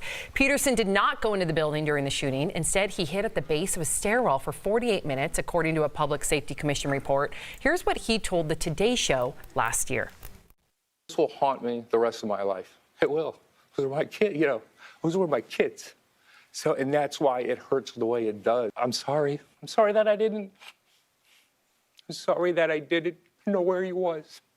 Or it was one person. I didn't know who it was. The charges against Peterson carry a hefty sentence, up to 96.5 years in prison. The commissioner of the Florida Department of Law Enforcement says, quote, former Deputy Peterson did absolutely nothing to mitigate the MSD shooting. There can be no excuse for his complete inaction and no question that his inaction cost lives. Meantime, Peterson's lawyer is calling for the charges to be dismissed, saying, quote, the state's actions appear to be nothing more than a thinly veiled attempt at politically motivated retribution against Mr. Peterson. As a father, Jeff, what do you make of this? You know, no matter what you guys are about to say, I'm going to say you're right.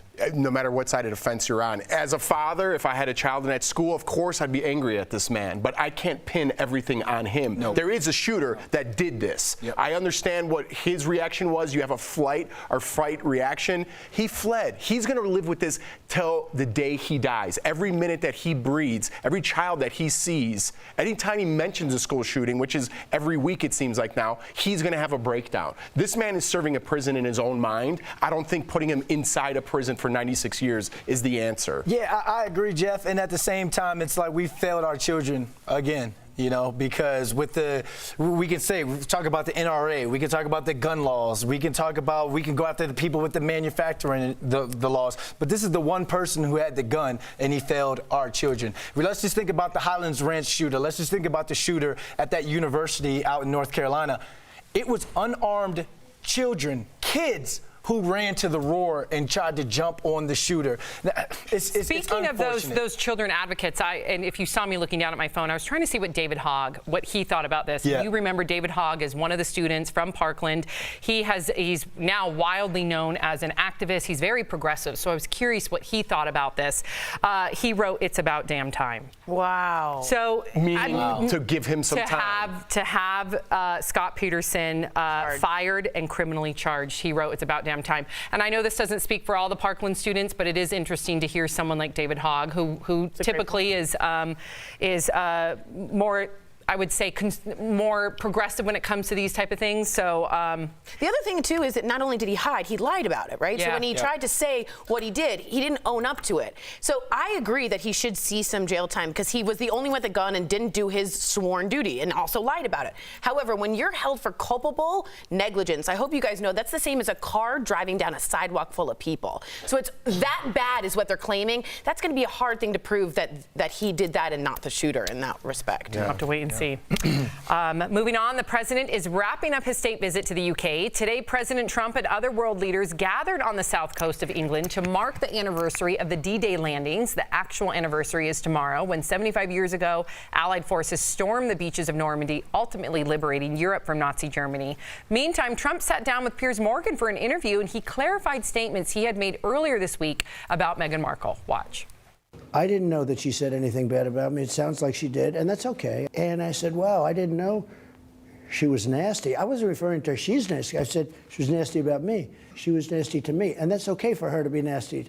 It's not good for me to be nasty to her. Piers also presented the president with a thoughtful gift, but we're not so sure if it really suits him. Take a look. No, it's a little big. Well, we can get that. I mean, that's fantastic. Let me see how that looks. I think Churchill looked. So Winston Trump. I think Winston looked much better in this one. Oh, Winston Churchill. Must have been happy in his grave. What did you think about President Trump's response to Meghan Markle? I think he's backtracking. I think it's a good thing to do so. You don't want to be in a country in which you're claiming to have called the woman nasty, which he did. And I think he said it correctly. It's okay if I do it. It's just not good if I do it. It seems like someone just told him that. If she could do it. Yeah, it's okay if she does it. It's not okay if I do it. I hope he takes that forever and uses it, because he certainly hasn't done that in the past. Is there anything else you took out of this 32-minute interview other than what he said or backtrack with Meghan Markle? Because they talked about a lot. You know, we're supposed to be talking about and remembering D-Day, which is tomorrow, which people stormed those beaches. But we're talking about Meghan Markle, who we haven't seen since she had the baby. Well, she's on maternity. Why are we're like nitpicking? Like, again, this is entertainment, which it shouldn't be. So what you consider nitpicking, and I understand a lot of our viewers agree with you. They are sick and tired of all of this, and they think it's nitpicking. I hypothesize that if we give up challenging the president to be held to a different standard, we are not doing our job as a patriotic. So how's that going for you? Duty. So we've had it's doing fine because I'm going to stay vigilant. He's still talking. I will stay vigilant. I'm on this show. That's what happens. So he's not listening to you. That's what you're saying. Everyone's nitpicking and saying he should be doing this. He should Why be doing that. Why do you think he just took it back? Because he is listening. Because he's in the UK right now. All right. Can you applaud him for taking that back and walking that back? Absolutely. That's what everyone wants him to do, and he's doing it. Absolutely. So I hope like he takes it forward. Absolutely. Me too. All right. Let's get to this last story. Miley Cyrus is standing up for herself. Got to get to this. This is important. This is a good one, actually. This has a lot to do with rape culture. This is important. Miley Cyrus is standing up to this whole video after she was groped by a fan. It was all caught on this video. You can see the man grabbing her hair, kissing her cheek as she walked through a large crowd. Miley tweeted this response, quote, "She can be wearing what she wants. She can be a virgin. She can be sleeping with 5 different people. She can be with her husband. She can be with her girlfriend. She can be naked. She can't be grabbed without her consent." Miley also tweeted out a screenshot of some of the comments, like this one that says, "You wanted to be sexy. What do you expect?" Wow. I mean, this is not. What do you expect? I mean, this is so normative. I think every woman in this room has been groped, catcalled, sexually assaulted. Literally, 1 in 4 women will be sexually assaulted.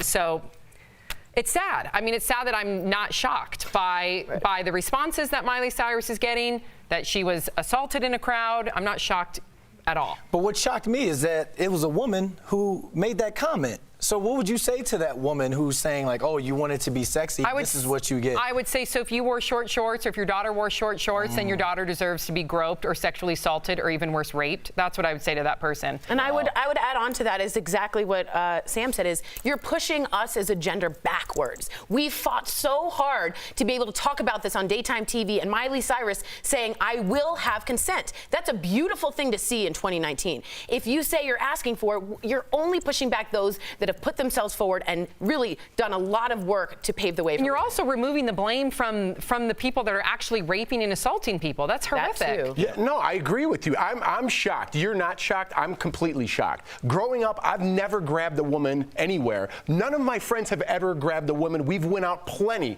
No one's ever done that. I've never even thought about this. I've never even heard about this. All the time. So I want to say something for, like, everyone thinks every man does this. No, not every man does not. No, they do not. Thank you for saying that. No one in my group does this. Yep. I have never done this. I think it's insane that someone would yell at someone or grab somebody that they don't know walking by. That's insane to me. It is absolutely not every man. So thank you for saying that. The next story should be his arrest. That's Amen. what we should be talking about. Or Liam Hemsworth taking him down. Yeah, you could see he kind of saw it. Almost saw it. He saw it. Yeah. All right, DBL's Live will bring you breaking news as soon as it happens. Coming up, reality TV star Lisa Rinna is taking the blame for her daughter's eating disorder, but is she being too hard on herself? Speaking of reality TV, the judgment is very real in The Real Housewives of Potomac. The drama you can't miss in Reality Roundup. And you, the viewer, are our fifth host. Alabama's governor is considering signing a bill into law that would chemically castrate parolees convicted of sex crimes against children. We're sharing your comments about the controversial punishment next. Hi there, DBL Nation. Kelly Stewart here with the DBL Digital team. I'm tracking all the breaking and trending stories, but I think we're going to go to the desk and see what's going on over here. Hey, guess what, DBL Nation? It's Big Jeff's birthday! I can't wait till tomorrow. He hates this. I don't like my birthday. But, dude, What about when you were a kid?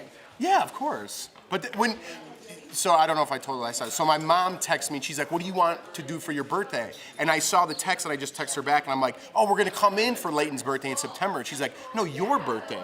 Like, what do you want? And so it doesn't even like register to me. About you. Yeah, it doesn't even register that I have a birthday anymore. But I do appreciate everything. So thank you for the birthday wishes. What are you, I really a Leo? appreciate it. What are you, a Cancer?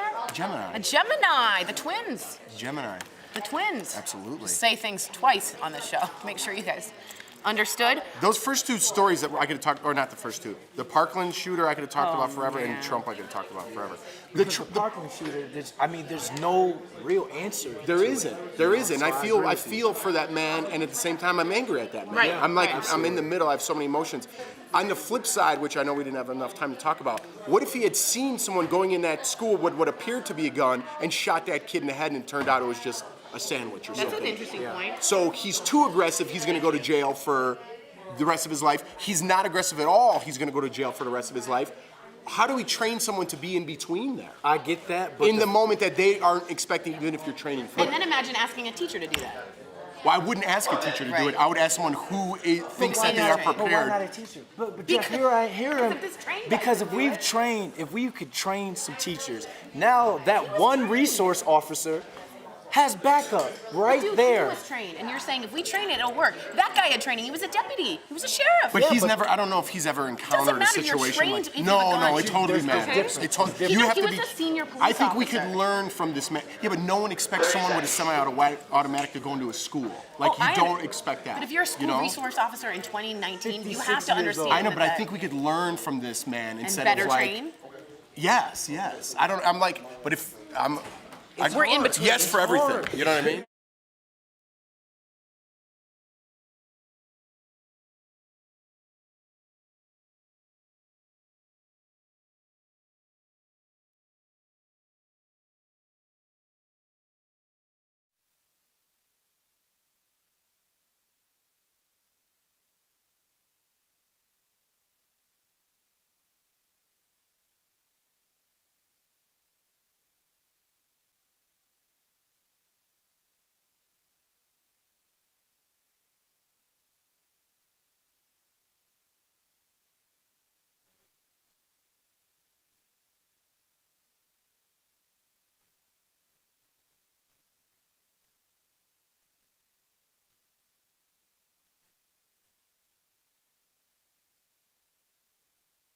Why?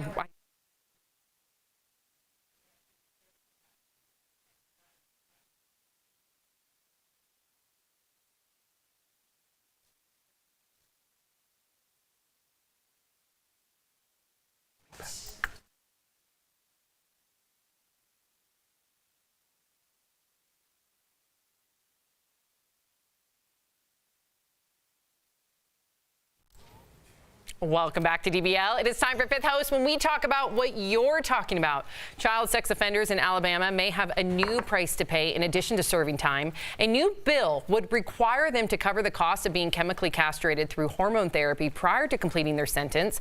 Opponents say chemical castration is a form of cruel and unusual punishment and that the drugs have significant irreversible effects. So DBL Nation, should child sex offenders be chemically castrated? All right, let's get to these comments. Shani from Facebook says, how inhumane. We are better than this. I'm sorry, Shani. We're talking about people who have taken the innocence of children under the 13 years old. We're talking about people who are raping little girls and boys. I could care less about inhumane with what we do to these people. So I disagree. I think Next. you should care. Thomas from YouTube says, is being castrated cruel? Possibly, but then again, so is molesting and sexually abusing innocent children. I agree with Alabama's punishment. Hopefully other states will follow suit. And I totally appreciate that the ACLU is actually okay with this because some of the sexual offenders have asked for this. They think the urges are too strong, and this is a pill. It's not surgical, and it can help with the urges. So as long as their consent, I find this okay, and I'm with the ACLU on this one. All right, Kachira from Facebook says there are too many issues and wrongful convictions in our current justice system to support this. Kachira, I don't know what the wrongful conviction is on a molester or a child rapist. I don't know what that is. I think it's kind of an ongoing thing. Having 2 little boys, I'm all for it, to keep these men or women or whoever it is, to keep it in their mind out of it. I mean, if you have some sort of disease or you have anxiety, you take a pill for it, right? This is a sickness. This is a disease. Something is wrong with you. You need help. So why not take a pill to help yourself out and help out society? Yeah, and this isn't like a wrongful conviction for the death penalty where you die. This can be reversed if you stop treatment. So if we find out this person was not a child molester, you stop the treatment, and then it reverses. Yeah, and from what I understood, it's a repeated behavior, yes, right? Yeah. So I think that will lessen the wrongful convictions because you would have to see a repeated past. And that's the thing about child molestation and pedophiles is they have that high recidivism rate. So that means that they're going to likely recommit those crimes because therapy has not worked for them. Yeah. So that's what's alarming. So I'm all for this. I know it may sound inhumane, but I think it's more inhumane to allow. It's a little alarming to me that someone sexually molested a 5-year-old, and we're talking about them getting out of jail and how they could better society. So let's get our priorities right. Exactly. All right, fair enough. Thanks for writing in, everybody. We'll be right back.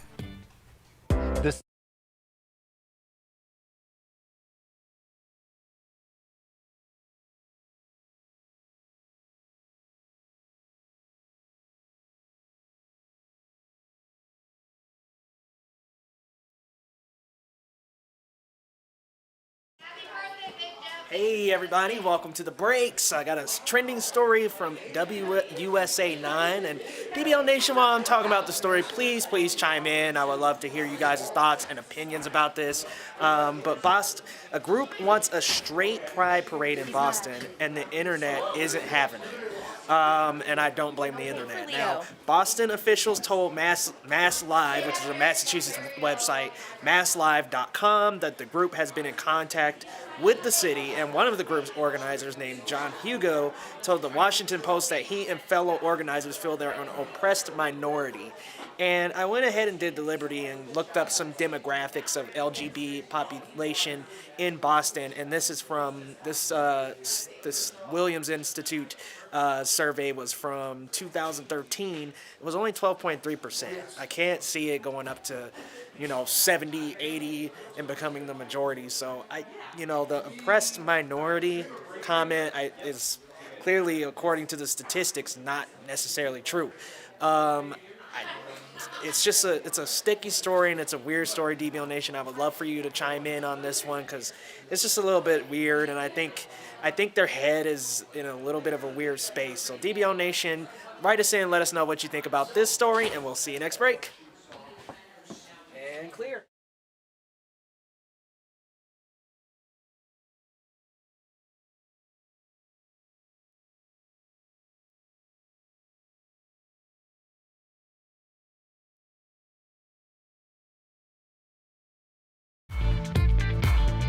Welcome back to DBL. It's the time of the show where we obsess over the juiciest moments from reality TV. Ladies, get ready because it is time for Reality Roundup. Oh yeah, feel it.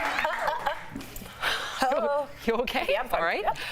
Things heat up on The Bachelorette when Hannah takes the guys to a fun game of rugby. Check out Luke's response when confronted by the other bachelors saying he took things too far. You are aggressive. You are abnormally violent. I've done absolutely nothing negative. Your character has shown that you're unstable. You are a psychopath. That's who you are. This is the definition of psychopath. That's the complete opposite of me. I heard people in this very room going, he's a psychopath. He's a psychopath. Is he a psychopath? When you have to convince people with a definition that you're not a psychopath, Sometimes might mean you are. No. Okay, he's not a psychopath, but he's definitely angry. Yes, and he has explained that he didn't like his behavior shown on the show, and he has apologized since then because he doesn't like it, and it's not good. Oh, he just needed a mirror. Yeah, Nice. it helps. All right, next on the Real Housewives of Potomac, the ladies head to New Orleans, and after a late night on the town, Candace confronts Ashley for drinking while trying to get pregnant. Check it out. You don't believe that I'm trying to get pregnant? I feel like if you were really trying to get pregnant, would you be drinking this much? Do you want to have a baby? Do you want to be a mom? Or do you want to be a drinker? Which is fine. I'm always drinking. But I'm also not trying to have a baby. So, there's that. No, Candace, honey, I'm sorry. My husband and I are now anti-Candace, and we used to kind of like her. Oh, that's a She's big a little deal. too judgy for somebody who's been living the high life and never had a job. You want to tell people how to actually get pregnant? You know, a lot of people get pregnant because they were drinking. Girls, bye. That's a You got a whole lot of judgment. A whole lot of judgment. That's a really good point. And she's now anti-Candace. Wow, big deal, guys. And her husband.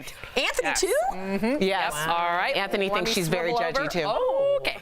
And finally, Abby Lee Miller returns with a new cast of Dance Moms, and tensions are already high. Check out one of the mom's secret weapons to keeping cool. This is what gets me through the competitions. It's not really sunscreen, it's a flask. It holds whatever we want in there. It's mommy drink. Oh, gosh. She's mortified. You should be. You're drinking out of a sunscreen flask, for God's sakes. What are you thinking? I know. That's like someone putting the bracelet flask and being like, aren't I cool? No, you got a problem. Yeah. What's wrong with the bracelet? I did buy the bracelet. Did she sanitize that sunscreen flask? How many times on this show have we talked about how many chemicals are in sunscreen? That is a great I don't think point. she cares. Avobenzone, she doesn't care. Just throw it down. This makes me worried. And you could tell the daughter was like, good Lord. Embarrassed. Very. And she should be. That's not good behavior. Yeah, I think that's a problem. Sunscreen flask is generally reserved for spring break in like Panama City or something, not necessarily your daughter's competition. Right. That you use a Starbucks cup for. Venti, Show some dignity. I think The a big Venti one. fits a whole bottle of wine. No. Yeah, I think so. Maybe it's the Trenti? It might be the Trenti. Oh. Okay. There you All go. right, well, this has been Reality Roundup. We'll be right back. Promotional consideration is brought to you by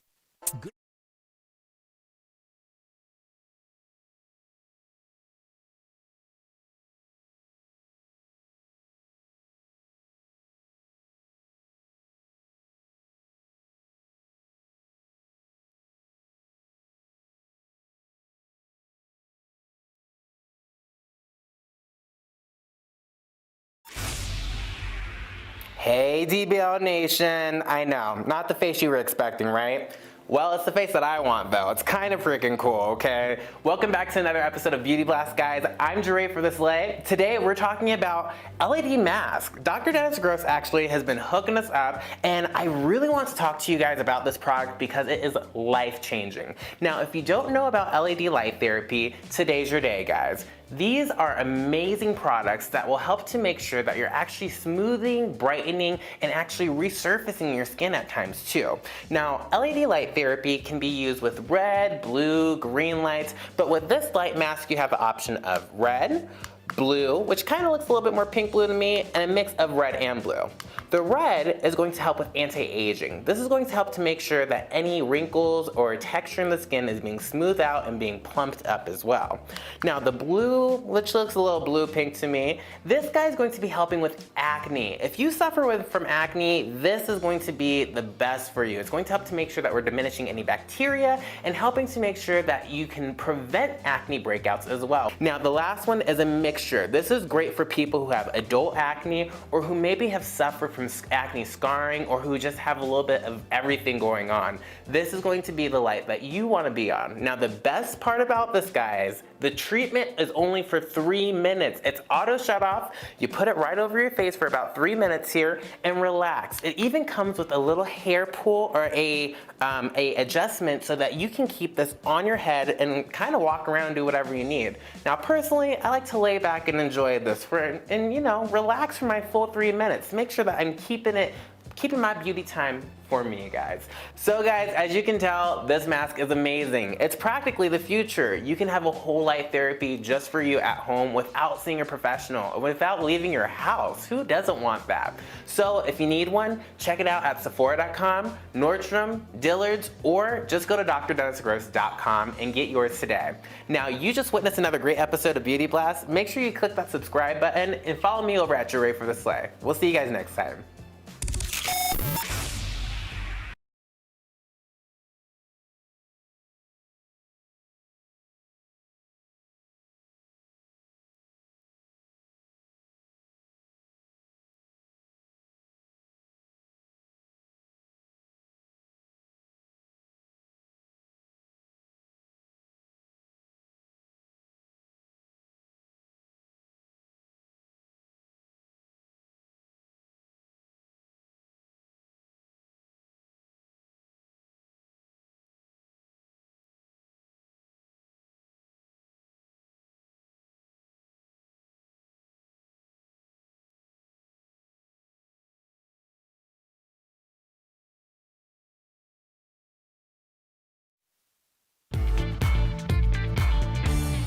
Welcome back to DBL. We all have our own style, and sometimes this extends to our homes and cars. Tori and Al chat about their style in this DBL Drive presented by who, y'all?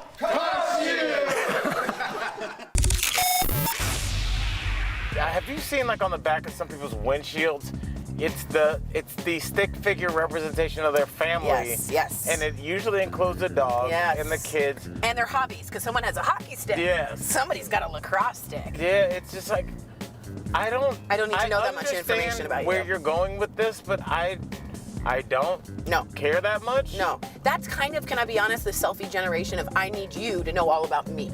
I think there should be just one sticker with just a person crying into their pillow and be like, oh, this person's single. I should try and match with them. Why isn't there a single? Yeah, it's a lot of single-serve TV dinners in the line. Table for one, just a person going like this crying. You're like, oh, this person's ready for a sticker. Your car can be a great way to express your style. Try tire artwork to give your wheels some pizzazz. Decals can also be a great way to add some flair. And one item you can use for any drive, an auto protection plan with CarShield. CarShield protects their members from the high cost of auto repairs. Call 1-800-505-9619 for a free quote.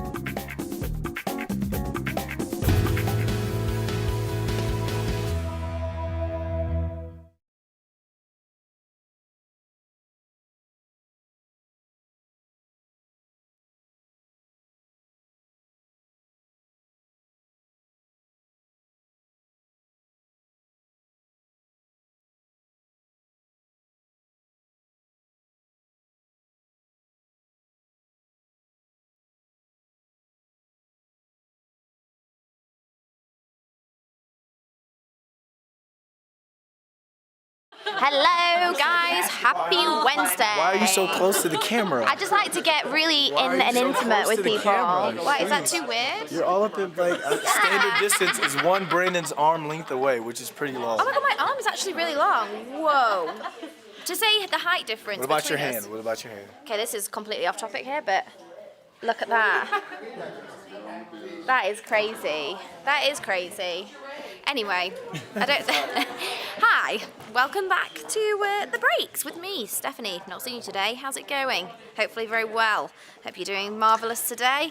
And I'm yet to have my lunch.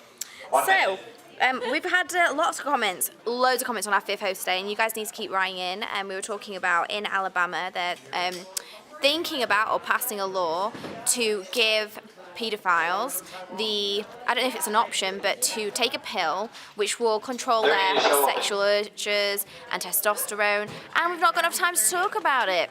But we've had loads of nice comments. Steve Kerr, Liz Meave, Daniel Bjork, keep writing in. We appreciate you every day.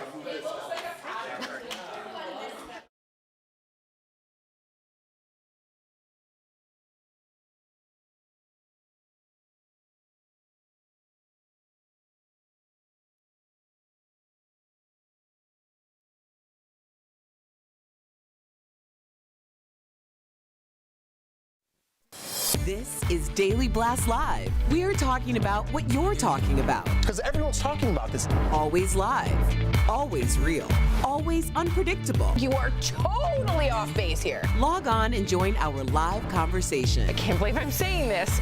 I do agree with you. DBL starts right now. 3, 2. Whoa, get it, girl. Yeah, we are live. Welcome to DBL. We are talking about what you're talking about right now. Let's get started. Actress Lisa Rinna is opening up about her daughter Amelia's eating disorder. She talked about the dark issues her daughter has with food on last night's episode of The Real Housewives of Beverly Hills. Watch. The scariest thing about anorexia is she gonna have this forever? You can't help but blame yourself. You know, it's like, what did we do to her up? Maybe we did something, I don't know. I just know that it's really, really hard to watch Amelia be in pain. And last year, Amelia posted about her anorexia on Instagram with these two photos. In the caption, she writes, she woke up one morning and decided to stop sabotaging herself. But now Amelia is posting again, saying she has to get off social media after all the negative comments about her body. Tori, I can't even imagine what teens must go through today, or young women, young men, considering that, you know, bullying existed clearly when we were in school, but to the degree of social media, I never had to deal with that. I mean, not only that, she's a star of a reality show on reality, as you know. That's stressful enough, and you're a teenager, and you're dealing with it. I can't even. And you're a model. She's and a you're model. a model. I can't explain to you the difference between growing up and not knowing what my other friends were doing at all times, what they looked like at all times, and that filtered looked like. That is a type of stress I can't even comprehend growing up with. Yeah. I just grew up with, hey, go knock on your neighbor's street. Maybe they're home. That is a whole different level of comparing myself every single day, every single second. And it is, we're seeing it in our children now. You guys, I don't think she should have got off Facebook. Because, I mean, off of social media. If that's the healthiest thing for her to do right now. But this is 2019. Own it.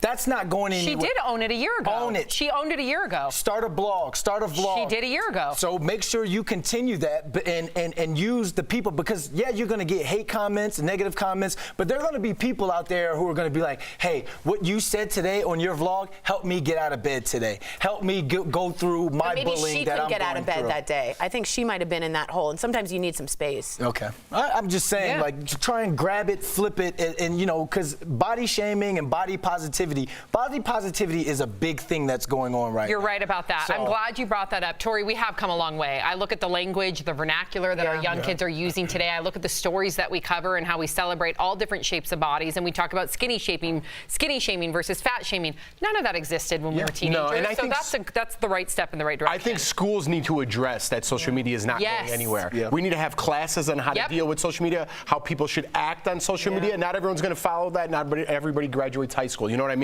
But if you know what's coming, it might ease the blow, because at 17, I couldn't deal with that. If my mom was famous, I couldn't deal with that. Right. So I get where she's coming from, but we need to do something about this social media society, because it's just going to get worse if we don't do something. Agreed. And I appreciate Lisa Rinna for being so honest, because she really put herself out there for opening herself up to shame and blame. Transparency. And transparency, it works. And it just reminds you as a parent to watch your words. Your words matter. It's, you know, many people think, yeah, of course, you don't want to tell your daughter or your son anything about their body that's negative, but just speaking about your body constantly, or speaking about your food constantly as an adult, that will be interpreted to your child that there's an issue with food. Absolutely. So I think for her to just open up about that, it's a constant reminder to everybody else to just, that words matter. You say it all the time, Tori. Absolutely. Yeah. All right, so let's get on to this next story. Pretty Woman is a beloved romantic comedy, but there's a lot you don't know about it. Julia Roberts is revealing some shocking details about the film. She says it was originally called 3000 and ended very differently, with her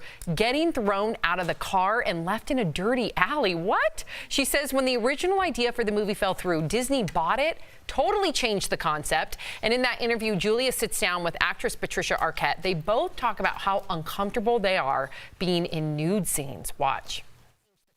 But I do think about the mechanics, like how do you get on the set? How do you get off the set? Who's standing there? If I just had to be in a slip, I'd be covered in hives. I would just be so uncomfortable.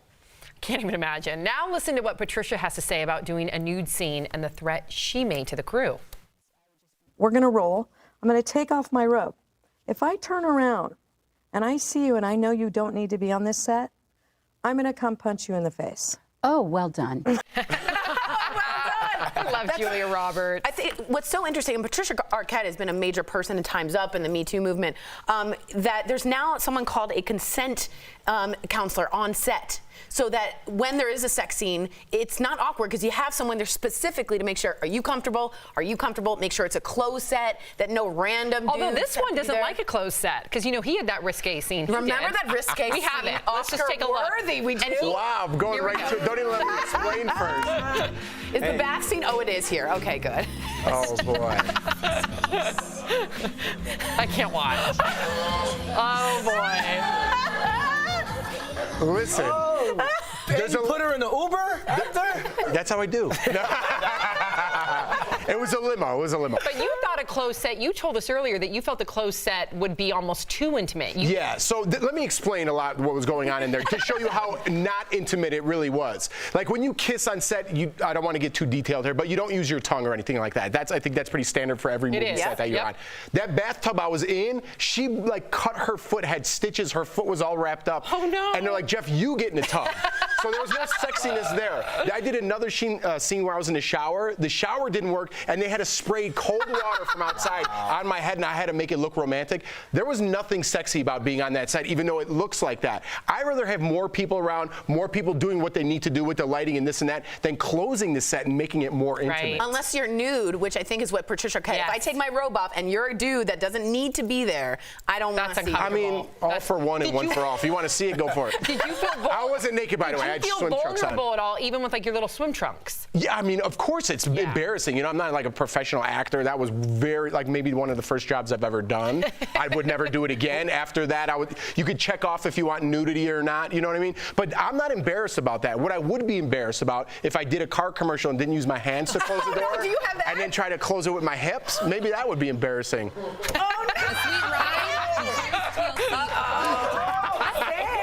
I hate you. Waxing, washing, and shining. Hi, I'm Sam Shocker. Dang! First of all, it wasn't a commercial. I was their spokesperson. That was just one of the many spokesperson ads I did. Did you use your hands at all in the rest of the videos? Yeah, yes, I did. Oh, okay. I was just wondering. Oh my gosh! Have you not seen that? And he's convinced that I came up with that. I don't know. You called down the thunder. What does that mean? That means you played the video first without even me asking, so I gave it to you back. Okay. Oh. Yeah, you did. I am blushing. Well done. Well played. We both got a little blushy on that. Well played. Touche, everyone.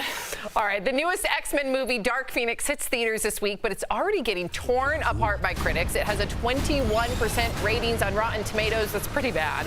Sophie Turner stars in the film. She was at the premiere last night with her husband, Joe Jonas, and these two are addicted to the spotlight. At least many people believe they are. Earlier this week, they were on another red carpet for the Jonas Brothers documentary premiere. I cannot believe that we do this many Jonas Brothers stories. So bored. But everybody loves them. They're a hot couple. They are a hot commodity. I think they're being overexposed. I think the Jonas Brothers sisters, they're calling themselves, I think the J sisters, could do a little thing like a reality show, and I'd probably watch that. But they all have their own successful careers, those sisters. Yeah. Might as well capitalize on it. Like, you're hot. So is In the Hollywood. Kardashians. You know, I'm like, I'd be interested to see behind the scenes of that group. How does a celebrity like try to curtail being overexposed? Because we saw that a little bit with The Rock. We saw that a little bit with Amy Schumer. We're definitely seeing that now with the Jonas Brothers. How would one curtail that? I think it's when you're actually going and shooting. Is that a I word? don't know why I'm It's a saying word. I don't know why I'm saying Curtail that. is a word. I don't know why. Good job. Okay, thank you. See, Jeff? I'm still, listen, she's going to stick up with you no matter what you That's say. not true. You can be like, That's yeah, not I true. totally cowtailed that thing. Yeah, that's a word. Curtail is a word. Curtail means I'm avoiding it. You're evading it. Yeah, Evading yeah. it. Yeah. Can I answer a curtail now? All right. Yeah. I think when you're shooting that project, you're not in the limelight. It's only when you're promoting a project is when you hire that PR agency and you do your rounds. too much. So to them, I think right now when she gets back to her next project or he gets back into the booth or the studio, they die off for a little I bit. think you do the Adele. Adele kind of always disappears. Yeah. You kind of got to do the Longevity, Adele. man. Longevity. Right? We'll see if we do it tomorrow. I know, we'll see. All right, Brad Pitt gets lost in space in a new sci-fi movie. The trailer dropped today. Stephanie Jones has a sneak peek coming in hot. Steph. That's right, he's going to star in Ad Astra as an engineer exploring the mysterious disappearance of a mission sent to Neptune to look for aliens. Sounds like it's going to be amazing. Take a look. Its objective was to search for advanced extraterrestrial life. The ship disappeared approximately 16 years into the mission. And the commander was? He was my father, sir. This might come as quite a shock to you. Your father was experimenting with a highly classified material that could threaten our entire solar system. All life would be destroyed. We're counting on you to find out what's happening out there. Oh, I'm counting on Brad Pitt too. The director pushed the release date back twice already because of all of the visual effects in post-production, and you guys can catch Ad Astra in theaters on September the 20th. Back to you guys. That's a good one, Steph. Thank you for sharing that. All right, well, here's something you've probably never seen before, a hologram circus. This is in Germany.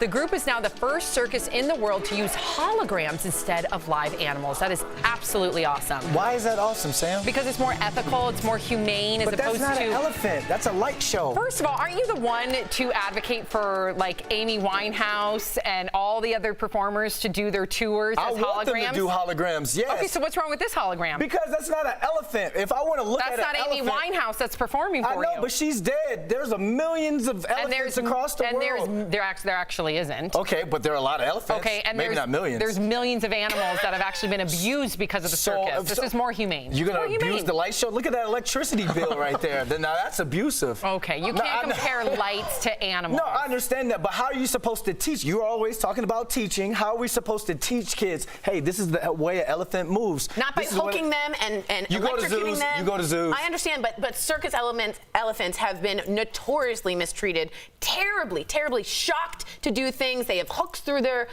cheeks. So in any way, this is a cool light show for kids, and it isn't hurting anyone. And if anything, I think it teaches children why we don't use animals as entertainment. I think that will it'll teach more empathy amongst children. Are they gonna? It didn't look like he was doing any tricks, though. Are they gonna do hologram tricks? You can't do hologram tricks? No, because I think that we don't need. Do we really need animals to do tricks? Really?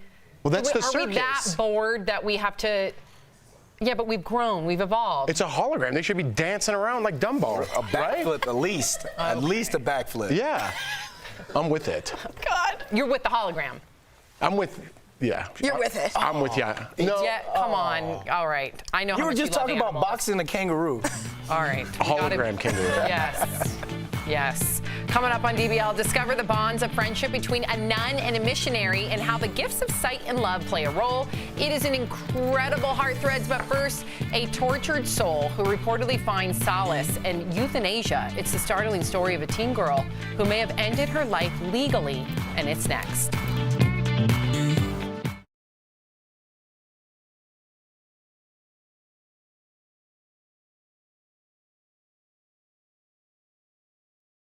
Are we on?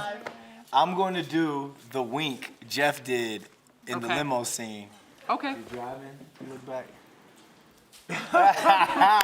Can you critique my wink, please? Dude, I'm more embarrassed about that wink than the rest of the video. The wink was particularly cheesy. That's how I feel it was about a my smile hip thrust, and a wink and like a nod. And the light. Yeah, you look like you're in warp speed, but not looking at the road. Like, why are you watching the road, buddy? Dude, that video's. What year was that? How old were you? I was like 24. And you were like newly in Hollywood, Yeah. like all fresh. Yeah. Like, oh yeah, I got a gig. Yeah. I did remember one that. print Believe me, ad. I remember. I did one print ad, and that was my first like video, where I never did another video, but that was like my first like big thing after that print ad, and I was like, it was weird. It was weird. I'd never done that. You know what I mean? It was weird. It's super awkward when you do stuff like that. It really Yeah. is. I did Acting it. is so weird. It's- Even the audition It was 2 process. days. So awful. Oh. Imagine walking into a room. It's the worst. And Everyone there's- looks like everyone you. looks like you, but better somehow. And they're all sitting there staring For at you sure. and judging Yes, you. It's terrible. Jeff, how did your parents react to the video when they first saw it? When I first got, I'm like, hey, I booked a gig. Yeah, they're I'm not out happy. here just being a loser. Right away? Or- I was a little hesitant, I Investigated? think, about Okay. showing my parents. I don't know wonder- how, Thank you. I don't know Why? how they saw that, but yeah, it was embarrassing, like, to show my parents. Oh, you did have to show them? I mean, yeah. They're like, oh, can we see the gig you just booked? Probably. Of course, yeah. Because Yeah. you got to show people, so you're not like making Dude, it my up. Like, hey, I'm out buddies in to LA this day killing it. Make fun of me, like they'll take a screenshot of that thing and They send should. it to me. They More should. than you guys make That's fun of me. That's their responsibility. They should do that. Yeah, That's what friends are for. That's what They don't let friends it go. are. Someone wrote in, by the way, and said, Tori, Jeff, go get some popcorn during the Sam Brandon thing, and also that Japan has hologram concerts. There's not one person in there that's real. Whoa. So it's just full of holograms. Well, I would go to a Bob Marley concert. We are officially in the future. That's crazy. Yeah. I would totally go to a Bob Marley hologram concert.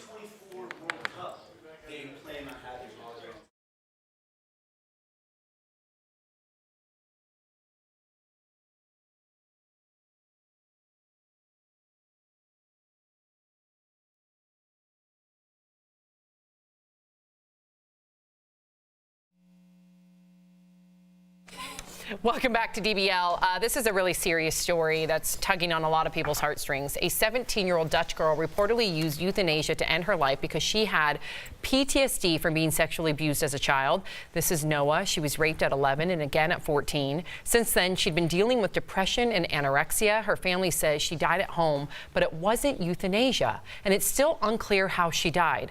Assisted suicide is legal in the Netherlands. Even children as young as 12 may request end-of-life services, but requires a parent's consent. A very narrow window allows for a doctor to give someone end-of-life drugs. This is a tough one. I mean, I can't, listen, I have so much empathy for any individual that is a victim of sexual assault or rape, especially one that's a repeated victim. And what I discovered after working years with Dr. Drew is a lot of these victims that are victims of sexual assault and rape, they become repeat victims. It's this almost like crazy science that we can't put our finger on. Like, is the perpetrator attracted to that somehow? Is there something chemically that they're giving off? Is it a trauma? Is it because they still feel broken? So I have empathy for her, but man, I mean, there's got to be better ways at 17 years old. There has to be, Sam, but I'm still thinking about what is going on in her head to where she feels as though she has to end her life like that. You know, there has to be some sort of pain. There has to be some sort of treatment that she's went through, and she just feels as though there was nothing left. And but she needs someone else to tell her that she can get through it. Yeah, because here's the problem. I'm not against Oregon, Washington State. If you have terminally ill patients and you want to take your own life, I really don't have a problem with that. If you are terminally ill and you want control and dignity in your death. I have a problem with a 17-year-old or a 12-year-old. Your brain is not even fully developed yet. The plasticized brain keeps growing and growing to about 22 years old. I know girls that have thought about suicide at that age, but they move on or get help or have someone stand up for them or get them through it. I think 17 is too young, in my opinion. And maybe that's an American lens I'm looking through, but 17 with no parental consent, I don't think you're old enough to make that decision. Yeah, this is a tough one. I don't know what's with society or the way I look at things, that everything's backwards, and I don't mean to take away from this story, but what about the person who committed that crime? We're kind of just blowing past that and worried about what her life is like. That person ruined this person's life to the point that she wanted to commit suicide. We want to put the man in jail that didn't do anything at the school shooting, and we're not blaming the school shooter. All these, we want to help the person that raped a little boy with medication for when he comes out to be a better member of society. How about euthanizing people who do these crimes? How about euthanizing school shooters? Just as bad as horrible We're talking about the victim now being euthanized. I agree instead with you. of the person but who committed the crime. But the way a country treats their prisoner is really important to separate them from horrible. I know, it's just, the philosophy's backwards. I know we got to go. It's just crazy to me. We have to go. We'll be right back.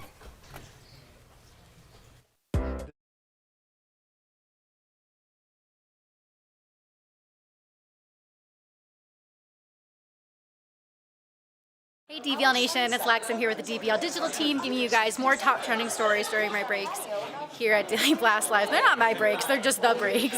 I'm sorry. So we're switching gears a little bit from that serious conversation and moving more toward trending news right now. It's actually really sweet and kind of uplifting. I know there are a lot of people who have mixed feelings about A-Rod and J-Lo's relationship. They're engaged.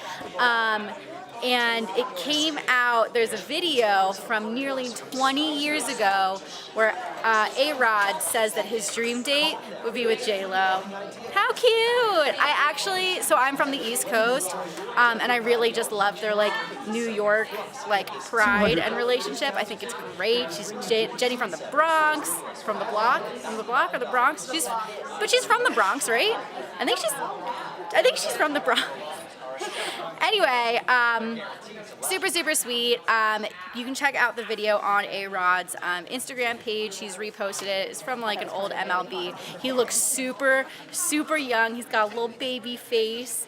Little baby A-Rod, super cute. Kelly, what do you think about that story? A-Rod saying that J-Lo is his dream date? Duh. J-Lo's my dream date. How did he call it though? Like 20 years ago?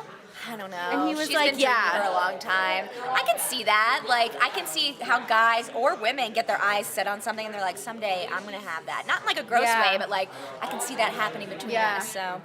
Maybe as like Maybe he like channeled it into the universe. Maybe.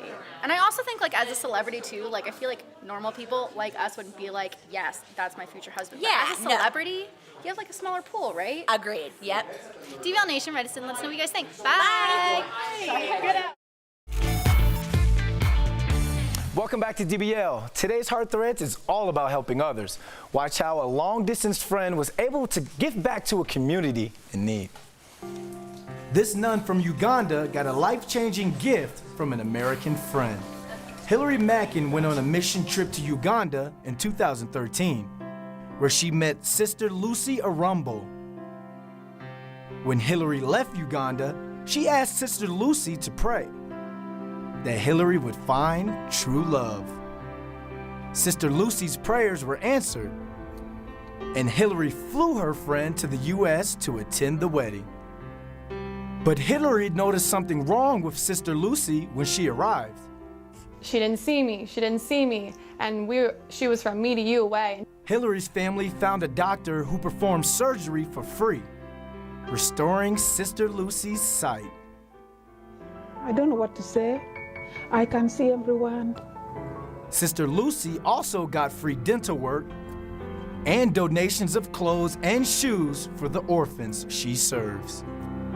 It's a little repayment to someone who has lived life in service of others. We're not in this sheltered community that we think we are, and there are other people who need help and who deserve it, like her.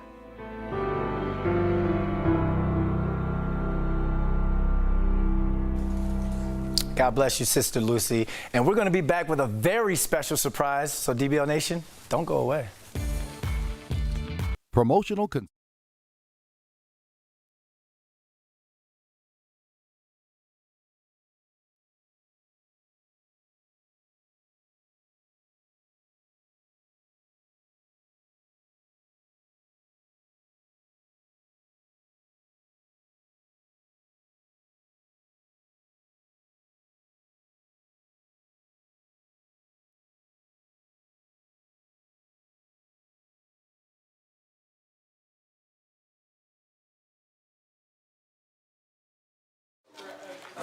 Hey everyone, Kimberly Matsuzak, I never get it right, is back. We're so excited. She's doing some vacay and going camping, but I'm so glad to see her. She's like an OG viewer and we haven't seen her in a while. So what's up, Kim?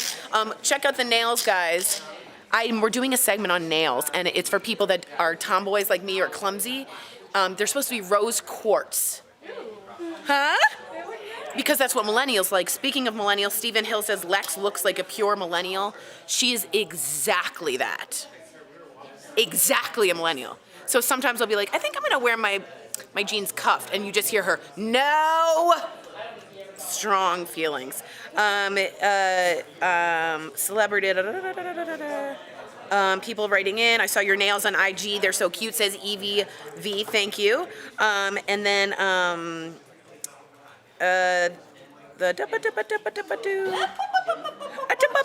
oh yeah, Lavender Ninja says critics will be critical. It's what the audience says that matters. Some are vocal, like with the Sonic movie. If you guys don't know about this story, I think it's really interesting and I'd love your take. Sonic the Hedgehog came out with a preview, and it was recently, like a couple weeks ago. And the audience that watched it reviewed, they were like, this doesn't look like Sonic. So the movie guys were like, cool. We're gonna take it down and redo it because the audience who hasn't seen the movie, just the trailer, thinks it looks not right. That bad. It was that bad. So do you think that's A, awesome, because now we have, the consumer has a voice? Or do you think that's B, that we're like listening, like the movie producers are like, cool, we'll change it depending on what you guys feel. How do you feel, Kelly? Why is your computer off? Because it's time for me to go home for the day, sister. Oh, man. Golly. What do I think about Sonic the Hedgehog? I think it's really cool that they are able to take the public's opinion and So completely... you don't think that's a little too I think much? it's crazy, but it was that bad. It was pretty bad. It was that. I mean, look at Leo. Leo knows it was agrees. bad. Leo's like, yeah, it was bad. The Sonic the Hedgehog? It was bad. He's given a I mean, horrible. he came in that day and he was worked up about He it. sure A lot was. of people were. Like, But here's the thing. Do you think that movie producers should now take the audience and be like, I know, we'll that's, we're restructure getting it? into sticky territory there, because then it's like, I'm in charge, not you producers. Right. But She doesn't care because she's leaving and gets to go home. So that's cool. But I do have a breaking news story coming up for you guys in the next break, so make sure you stay tuned for that. I'm sticking around for that. All right, Schubert out, says John Venturini. She'll be around for a little bit longer. Let me know how you feel about the Sonic the Hedgehog movie situation.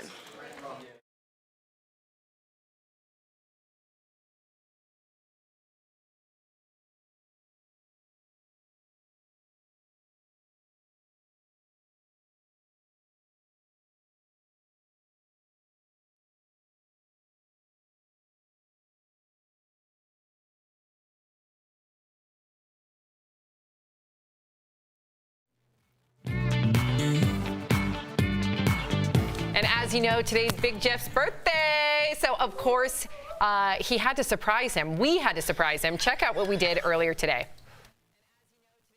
We have breaking news. I believe we have a video to show. This is a very big deal. Check it out.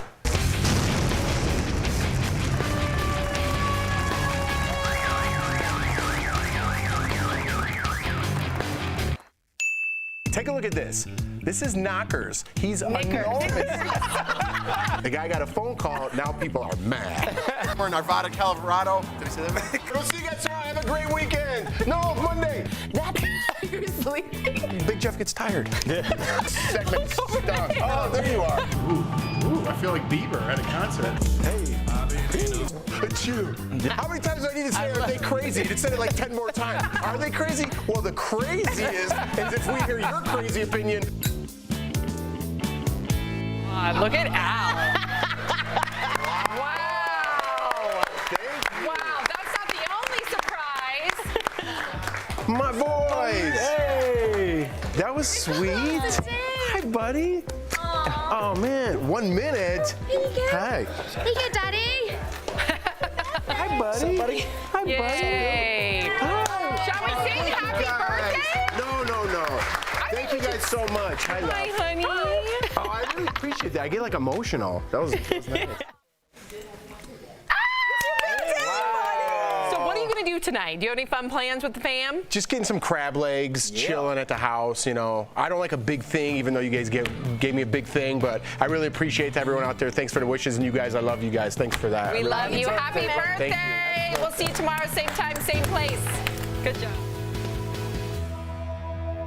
Hi guys, Kelly Schubert here with the DBL Digital Team. I'm tracking all the breaking and trending news, and I've actually got a story I've been following for a couple days now that I want to tell you about for Between the Show with Shuby. So these are the stories, you might have heard them, out of the Dominican Republic. 3 people have now died at one same resort. So one woman died, she checked in, she had a drink, and then she died shortly after. 5 days later, an American couple was there, they also died. The police there are saying the couple died of respiratory illness of sorts, but something's wrong here. The State Department is obviously looking into this because you don't want people to have to travel to the Dominican Republic when it's not safe, because obviously there's something going on, and then my mind starts to go to police corruption or something like that. I don't think that's the case here, I'm hoping not, but it does seem weird that 3 people have now died of similar circumstances. Now, the toxicology report has not been done on the 25-year-old woman yet, so we're still waiting on that. But again, she had just checked in and she did have a drink. So we start to wonder, was there something in that drink that poisoned her? I don't know, but this is a story I'm tracking for you guys. I'll bring you any updates. It's definitely been trending throughout the week, so I just wanted to know that I'm keeping you updated on it. All right, guys, have a great day. We've got a great show coming up. Bye.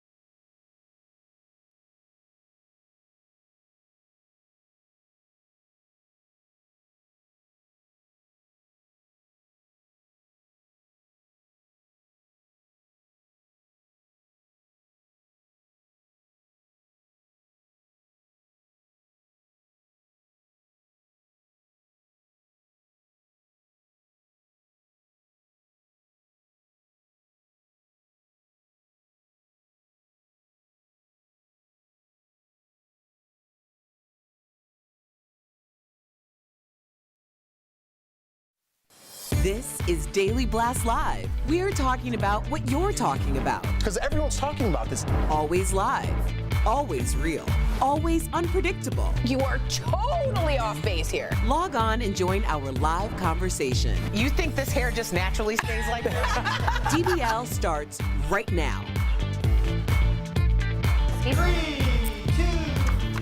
Welcome to Daily Blast Live. It's Wednesday, June 5th. Is that a special day? It's a special day. Today's Big Jeff's birthday. I'm glad I announced it for myself. Yes. That was great. We're going to move on. I'm 41. There you go. All right, we're live. Obviously, we're talking about what you're talking about. Right now, I'm here with Tori, Erica, and Stephanie. I'm Big Jeff, as I just described. Al is out on vacation.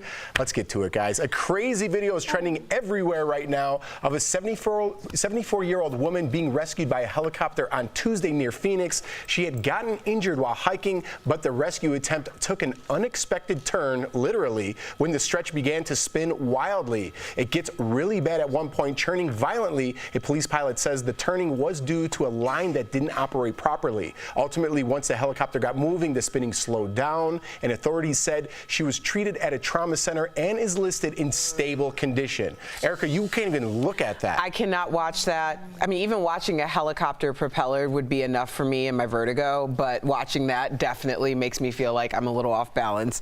That is insane. And imagine being 74 years old, strapped down. You can't really see. You don't know if the helicopter's going down. Well, that's what you assume. Right? I mean, that's what I would assume, that the helicopter's out of control and you're spinning with it. Yeah, and like, I'm sure there's no way of them communicating with her because obviously she's just hanging by like a rope. And also, I also think she's obviously very severely injured and hurt. Yes. She's strapped up. She can't see because she's in this like enclosed case. So this is literally hell on earth. That must be. The good news is she's okay. They said they give her nausea medicine because she was so nauseous. I was going to say. But she was strapped in so tight that she was okay and safe. Well, that's good. And the rescue team, good on them. And this is a freak accident that happened, that one of the ropes broke. So, I mean, those guys are heroes every single day. So we applaud you. All right, guys, right now, the armed school resource officer who was on duty at the time of the Parkland shooting is facing serious charges.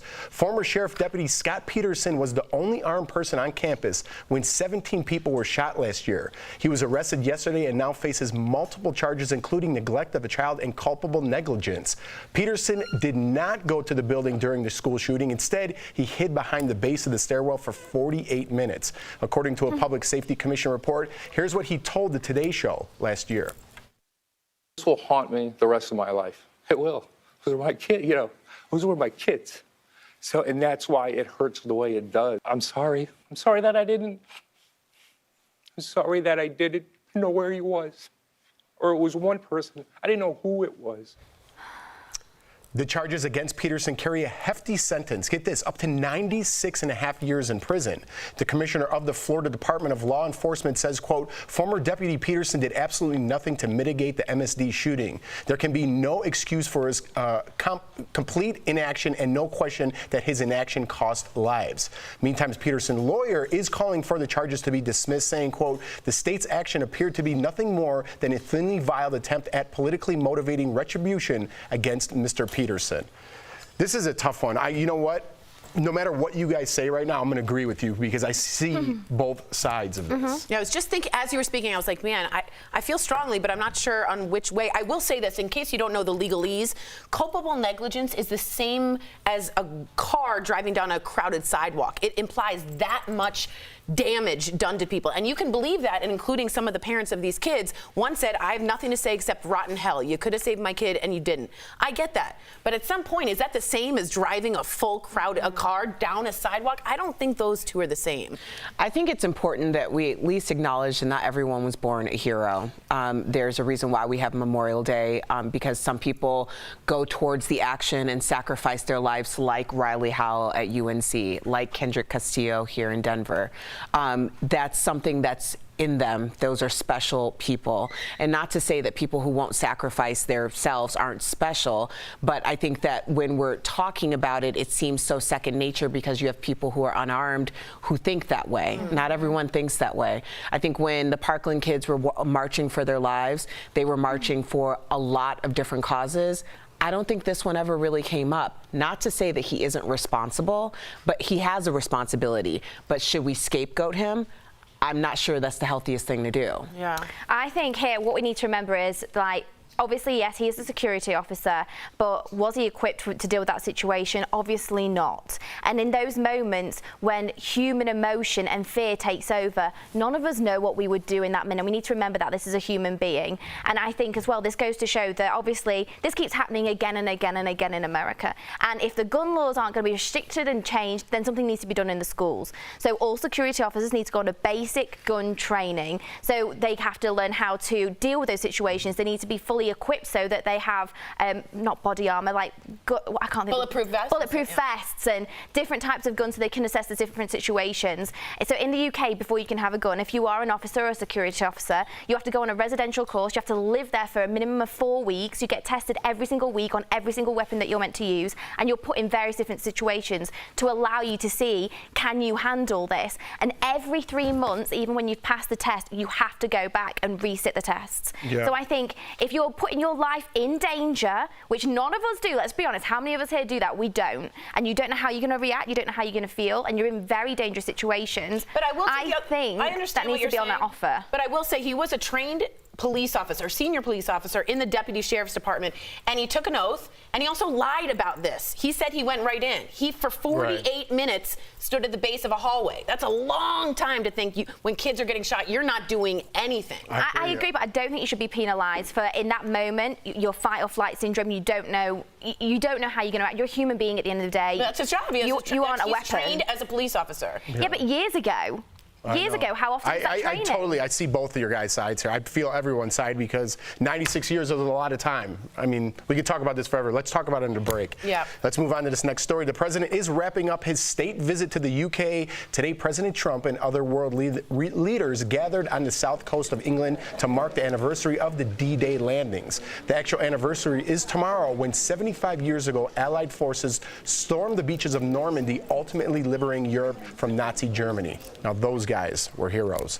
Meantime, Trump sat down with Piers Morgan for an interview, and he clarified statements he had made earlier this week about Meghan Markle. Let's watch. I didn't know that she said anything bad about me. It sounds like she did, and that's okay. And I said, wow, I didn't know she was nasty. I wasn't referring to her, she's nasty. I said she was nasty about me. She was nasty to me, and that's okay for her to be nasty. It's not good for me to be nasty to her. And Piers also presented the president with a thoughtful gift, but we're not sure if it really suits him. You decide. No, it's a little big. Well, we can get that. That's fantastic. Let me see how that looks. I think Churchill looked. So Winston Trump. I think Winston looked much better in this one. Yeah. Let's go back. So when was the last time we've seen or heard Trump acknowledge that maybe his views or his statement was taken out of context? What's appropriate behavior for him versus what's appropriate behavior for someone else? This is called Prince Harry getting him all the way together, because what you're not going to do is come into his country and disrespect his wife. So a lot of people were saying, oh, well, he made these comments, but Prince Harry still sat down with him. And I was like, hell yeah, he sat down with him, because I can guarantee whatever he says about it, he's going to absolutely make sure that he understands he's not going to have his wife disrespected, because I think the correlation between his wife and his mother is very strong, and I think that he's really very protective. So that's what happens when you have somebody who can get you together. And I think it's a great thing. I think it's a great thing, and I'm glad he's addressed it finally. But like Eric said, I think he's basic showing respect, and it's a little too late, isn't it? Let's be honest. But is it though? Is it ever too late to show respect? Everyone wants him to change. He's probably not sincere, don't we? But he obviously has to do that. He's disrespected one of our monarchy. It's ridiculous. Again, I don't want to go back to the nasty thing, but we have to. He wasn't calling her nasty. He's trying to explain it too. He said what she was being was nasty. I don't want to get in that whole thing because the semantics of it. But I do like that he reeled it back, kind of like Erica said.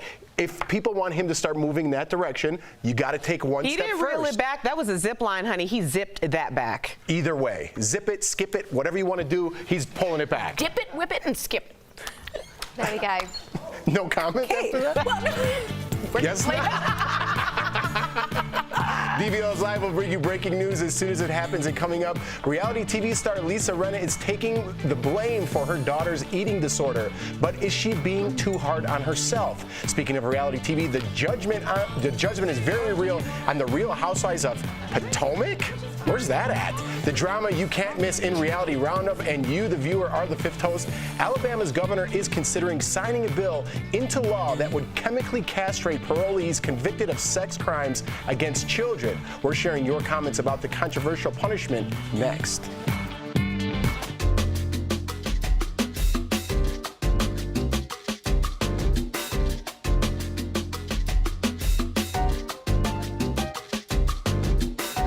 Happy birthday, Jeffrey, huh? Big Hefe's turning 85, right? 86, 87? 84. I'm so sorry. No, he's turning 41. And people are writing in about what we just discussed and said he absolutely agree with Stephanie and Erica that they're scapegoating him. And they're saying he's old, Tori. You shouldn't. Yeah, he might have been trained, but he's old. And again, I'm just taking the other side so we can see it as a nuanced conversation. That was his job. He was the only one on campus with a gun. And for 48 minutes, you not only stood in a stairwell, when other officers came, you instructed them to stay 500 feet away. That doesn't ride with me very well. Do I think he deserved 96 years in prison? No. But I'm with you. I mean, I'm on both sides, so I could agree with anybody at the table on this particular topic because he's in his own prison. He's in his own head. There's not a day that's going to go by that he doesn't wish he did something that day. It's going to haunt him the rest of his life. I'm worried about him in his life, if you guys know what I'm saying. Because that's going to be haunting him for the rest of his life. Again, if I had a child there, do I want him to do something? Absolutely. If I had a child that would something happen to them there, I'm going to want somebody to blame, even though he's not to blame. The shooter is to blame, which we keep passing up. He's definitely to blame, but does he play a hand in it? Perhaps. I don't know. It's tough. It is, and Naomi says, look, law enforcement and lives are on the line when they put their uniform on. They are trained for that as the military are. But is he an honest-to-goodness police officer? So he was a senior police officer in his past. But is he kind of a retired mall security guard? No, he was a deputy sheriff, and then he became a school resource officer. And they have to go through extensive training ever since Columbine for school shootings. You are taught definitely not to run away from the sounds of gunshot. But again, I understand a kid with an AR-15 and a gun, but you don't keep other police officers 500 feet away. Apparently it was so chaotic that kids hiding saw him just holding his gun for minutes, 48 minutes it turns out, not doing, quote, anything about it. Crazy situation. Might have been so in shock, But you don't be a security officer if you're going to be in shock. Yeah, I agree.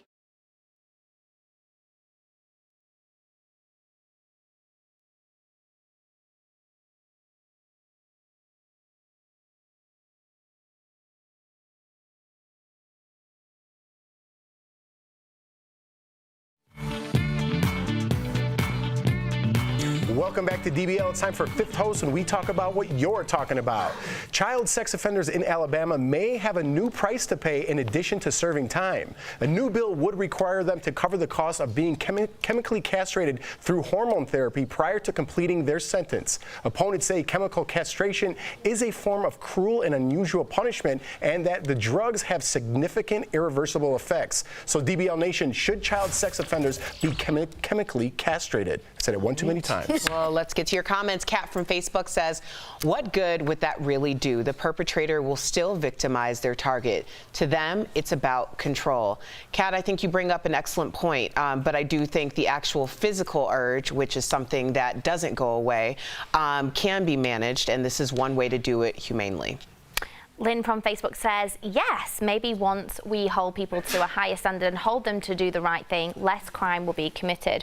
Repeat offenders should. I think after, obviously, like you said, repeat offenders, obviously then I think it's gone on way too long. The minute someone's done that once, obviously something needs to be done about it. What we all need to remember is this is a disorder. It is a condition that people need help for. And I think maybe it'd be wise to have more openly available clinics, sessions, therapy groups where people can come forward and not feel so ashamed, because obviously it is a very taboo disorder, and it's a little more than taboo. Well, yeah, okay, yes, but I think if we made it so that people could go and talk a bit more freely to their doctor, their psychiatrist, to get help, then they might openly do this. What this pill is doing. Yeah, but hopefully we need to make that feel like people feel like they can go and do that, because they might feel like they're just going to get locked up straight away, and they might not have actually done anything. So this might be a good alternative, actually. Yeah. Gwendolyn from Facebook says, if you prove that you cannot handle that function, you should lose it. Frankly, turning them into eunuchs isn't a bad thing. Gwendolyn, just a small correction. Yes. It's not not surgical, okay? So just so we're not talking about medieval times here. It's a pill, and it basically just takes down your testosterone and the urges. And what's so interesting is some of these pedophiles have said, I need this, because their urges, as Erica said, are so strong, they can't help themselves. So as the ACLU has said, if this is consented by the people, I'm all for it. I'm okay with it. I know it seems strong, but you don't touch a child and do it twice. It's no. Yeah. No. All right. Shawnee from Facebook says, how inhumane. We are better than this. Again, Shawnee, I think you're talking about physical castration. We're talking about chemical castration, which means you're going to take a pill. If you have a disease, if you have sickness, if you have anxiety, depression, you take a pill for that disease. Don't make any mistake. Abusing a child is a disease. You have a sickness. Something is wrong with you. Taking a pill is the least of your problems. People should be all for this. Trust me. I mean, I think we're missing the fact here. If you rape my 5-year-old boy, you think taking a pill is your way out? I mean, inhumane? I think not. Sorry. Okay. I get all worked up because when I put my child in any of these situations, even the last situation, I get upset about it. You know what I mean? And it totally changes my point of view of things. We could all benefit from that degree of empathy, That's Jeff. exactly right. That's a very human thing. Yep. Well, thank you, guys. Coming up on DBL, Julia Roberts opens up about Pretty Woman, and she's revealing how the movie could have been called or something a whole lot different. But first, we've got the week's hottest clips in reality TV coming up next in Reality TV Roundup, Potomac Edition. The Sun. Hey, DBL Nation. I know, not the face you were expecting, right? Well, it's the face that I want, though. It's kind of freaking cool, okay? Welcome back to another episode of Beauty Blast, guys. I'm Jeray for this lay. Today, we're talking about LED mask. Dr. Dennis Gross actually has been hooking us up, and I really want to talk to you guys about this product because it is life-changing. Now, if you don't know about LED light therapy, today's your day, guys. These are amazing products that will help to make sure that you're actually smoothing, brightening, and actually resurfacing your skin at times too. Now, LED light therapy can be used with red, blue, green lights, but with this light mask, you have the option of red, blue, which kind of looks a little bit more pink blue to me, and a mix of red and blue. The red is going to help with anti-aging. This is going to help to make sure that any wrinkles or texture in the skin is being smoothed out and being plumped up as well. Now the blue, which looks a little blue-pink to me, this guy is going to be helping with acne. If you suffer from acne, this is going to be the best for you. It's going to help to make sure that we're diminishing any bacteria and helping to make sure that you can prevent acne breakouts as well. Now the last one is a mixture. This is great for people who have adult acne or who maybe have suffered from acne scarring or who just have a little bit of everything going on. This is going to be the light that you want to be on. Now the best part about this, guys, the treatment is only for 3 minutes. It's auto shut off. You put it right over your face for about 3 minutes here and relax. It even comes with a little hair pull or a adjustment so that you can keep this on your head and kind of walk around and do whatever you need. Now personally, I like to lay back and enjoy this and you know, relax for my full 3 minutes. Make sure that I'm keeping my beauty time for me, guys. So guys, as you can tell, this mask is amazing. It's practically the future. You can have a whole light therapy just for you at home without seeing a professional, without leaving your... Welcome back to DBL. It's a time in the show where we obsess over our favorite reality TV moments. Erica and Tori are joined by co-host Sam Shocker for Reality Roundup. Get it, girls.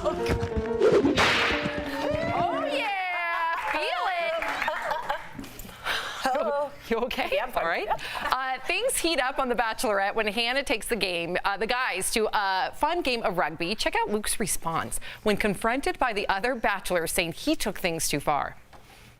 You are aggressive. You are abnormally violent. I've done absolutely nothing negative. Your character has shown that you're unstable. You are a psychopath. That's who you are. This is the definition of psychopath. That's the complete opposite of me. I heard people in this very room going, he's a psychopath. He's a psychopath. Is he a psychopath? When you have to convince people with a definition that you're not a psychopath, it sometimes might mean you are. No. Okay, he's not a psychopath, but he's definitely angry. Yes, and he has explained that he didn't like his behavior shown on the show, and he has apologized since then because he doesn't like it, and it's not good. Oh, he just needed a mirror. Yeah, nice. It helps. All right, next on The Real Housewives of Potomac, the ladies head to New Orleans, and after a late night on the town, Candace confronts Ashley for drinking while trying to get pregnant. Check it out. You don't believe that I'm trying to get pregnant? I feel like if you were really trying to get pregnant, would you be drinking this much? Do you want to have a baby? Do you want to be a mom? Or do you want to be a drinker? Which is fine. I'm always drinking. But I'm also not trying to have a baby. So, there's that. No, Candace, honey, I'm sorry. My husband and I are now anti-Candace, and we used to kind of like her. Oh, that's a She's big a little too judgy for somebody who's been living the high life and never had a job. You want to tell people how to actually get pregnant? You know, a lot of people get pregnant because they were drinking.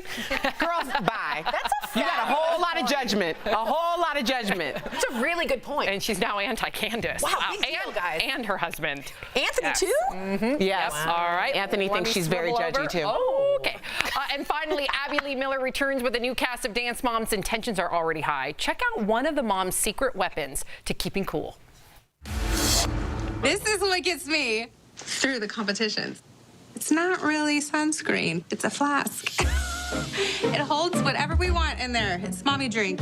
Oh, gosh. She's mortified. You should be. You're drinking out of a sunscreen flask, for God's sakes. What are you thinking? I know. That's like someone putting the bracelet flask and being like, aren't I cool? No, you got a problem. Yeah. What's wrong with the bracelet? I did buy the bracelet. Did she sanitize that sunscreen flask? How many times on this show have we talked about how many chemicals are in sunscreen? That is a great I don't point. think she cares. Avobenzone, she doesn't care. Just throw it down.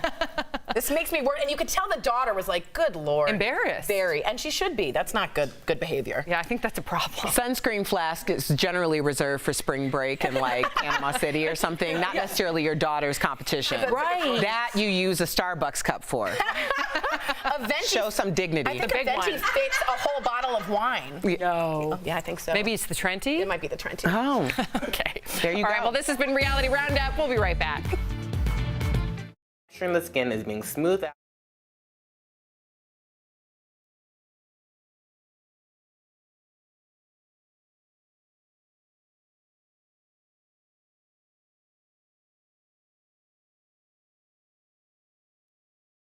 New magic. Are you guys ready? Wait, hold on.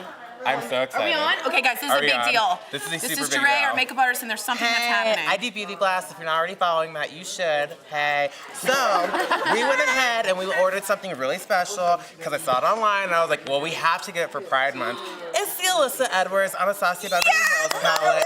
It's magical. So, we kind of did like a pre-opening thing over there, but it's cool. Is this I want called to an kinda- unboxing? It's an unboxing. I'm such a millennial. Now, this isn't like an influencer box or whatever, but we're on our way. Don't worry about that. So, this palette is magical. It's like a pride dream pretty much. You have every primary color. This isn't really a red, but I'm gonna say it's red. It's like red pink, but it's cool. I love but that one. there's only 3 sparkly colors, which I actually really like, and the rest of them are all matte. So Can I be honest, Ray? This name, if you guys can't see it, it's sort of like a dark brown. It's called Back Rolls. Back rolls.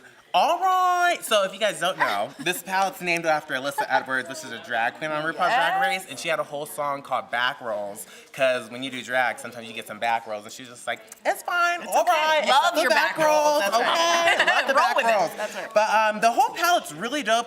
They actually did something a little different. They didn't put a velvet finish on it, which I am so happy about, because those get so dirty, Yeah, and it as does a come drag queen, you can't be having that everywhere. And Alyssa Edwards says herself, she actually made this palette to use to be traveled with for every single day, night, event, wedding, That's meeting the awesome. president, whatever you want to do. Alyssa Edwards made it for you right here. So I just wanted to share this with That's you guys. so exciting. 'cause I this just is a recently- cool eyeshadow palette. I got into palettes. I thought they were a waste of time, but I realized they're a Right. whole makeup in one. And even if like people are scared to, let's say, like Steffi would look so good Look at with you with just those that nails. with I know. Yes, but queen. that in a liner or Right. something. And a lot of people don't Or, like, you remember. with that. Like some people think like using palettes are like a part of the patriarchy and it's like creating this dilemma for women to buy more that they don't need. When actually palettes help a lot more women just because you're actually getting a lot more for your money's worth. Typically single shadows run anywhere from like $10 to Such a $15. waste. You can get all of these shadows. That's what?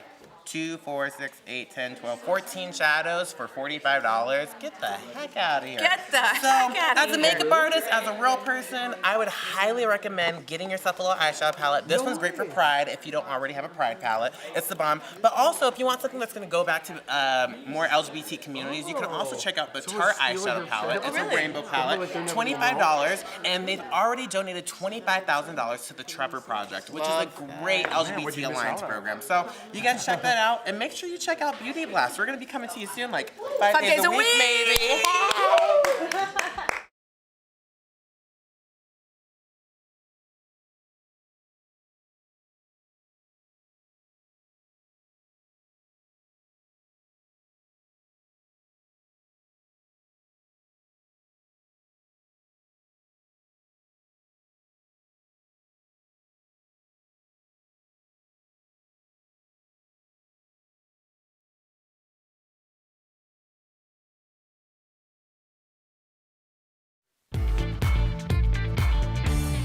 Welcome back to DBL. We all have our own style, and sometimes this extends to our homes and cars. Tori and Al chat about their style in this DBL Drive presented by who, y'all?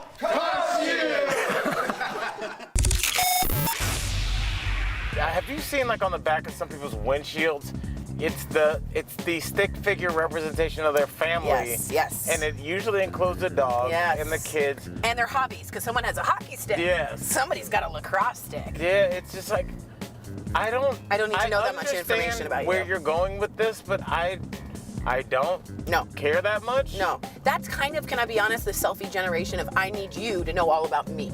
I think there should be just one sticker with just a person crying into their pillow and be like, oh, this person's single. I should try and match with them. Why isn't there a single? Yeah, it's a lot of single-serve TV dinners in the line. Table for one, just a person going like this crying. You're like, oh, this person's ready for a sticker. Your car can be a great way to express your style. Try tire artwork to give your wheels some pizzazz.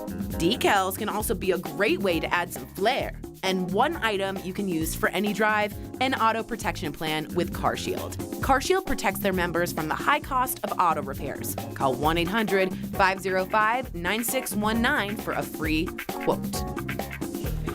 Good Wow. Lord, I look so cool dancing in those videos. Are you a bumper sticker mom? Would you be a bumper sticker mom? No, I actually think it's weird. Not even like vote for? Okay, yeah, maybe I am. Yeah, I knew it. All right, guys, here's what's coming up next on DBL. Pretty woman Julia Roberts opens up about the role that made her a star. When I turn the last page of the script, I know it's something that I want to do. Why the classic rom-com could have been a nitty-gritty drama. Then Real Housewife Lisa Rinna gets candid about her daughter's eating disorder. Is Lisa putting too much blame on herself? And a shocking story out of Europe when a 17-year-old girl reportedly ends her own life legally. The emotional debate over euthanasia. When DBL comes back.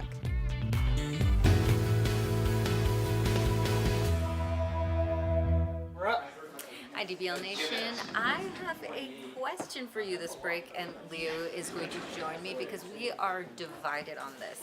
So have you ever read some reviews before you go see a film, and it's discouraged you from seeing the movie? Because right now that's where I'm at. In total transparency, we have a chance to see Dark Phoenix tonight, and I read the reviews are at 21%. So I don't know if I want to do it anymore.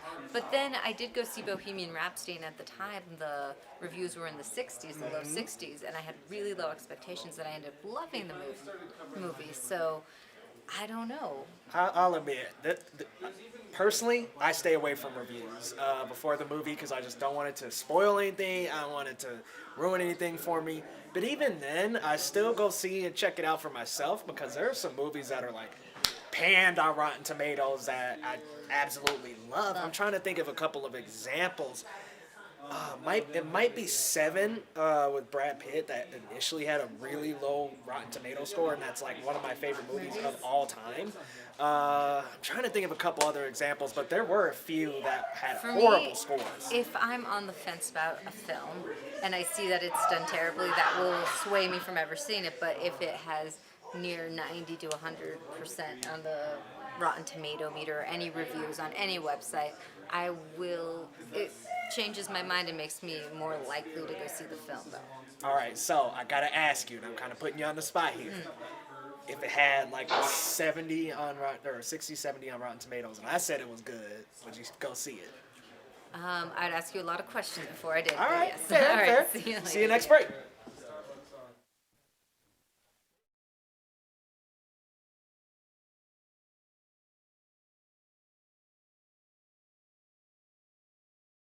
This is Daily Blast Live. We're talking about what you're talking about. Because everyone's talking about this. Always live, always real, always unpredictable. You are totally off base here. Log on and join our live conversation. You think this hair just naturally stays like this? DBL starts right now. 3, 2. Welcome to Daily Blast Live. We're live. We're talking about what you're talking about right now. Let's get to it, guys. Actress Lisa Rinna is opening up about her daughter Amelia's eating disorder. She talked about the dark issues her daughter has with food on the last night's episode of The Real Housewives of Beverly Hills. Let's check it out. The scariest thing about anorexia is she going to have this forever? You can't help but blame yourself. You know, it's like, what did we do to her up? Maybe we did something. I don't know. I just know that it's really, really hard to watch Amelia be in pain. And last year, Amelia posted about her anorexia on Instagram with these two photos. In the caption, she writes, she woke up one morning and decided to stop sabotaging herself. But now Amelia is posting again, saying she has to get off social media after all the negative comments about her body. It's got to be so hard to be a child and deal with the pressures of social media. Oh, crazy. Yeah, for sure. Because I watched the show, and this came up last season or the beginning of this season, and I thought, wow, Amelia's being incredibly brave, and I thought Lisa Rinna was being very brave too, because having this discussion on camera opens them both up to scrutiny. But the idea that Amelia is getting off of social media because of the negative comments and backlash, I think her posting that she's making that active choice for herself is actually a healthier thing than it appears to be, that she knows that she needs space and her boundaries. But at the same time, she's helping so many people just by letting them know that they're not alone.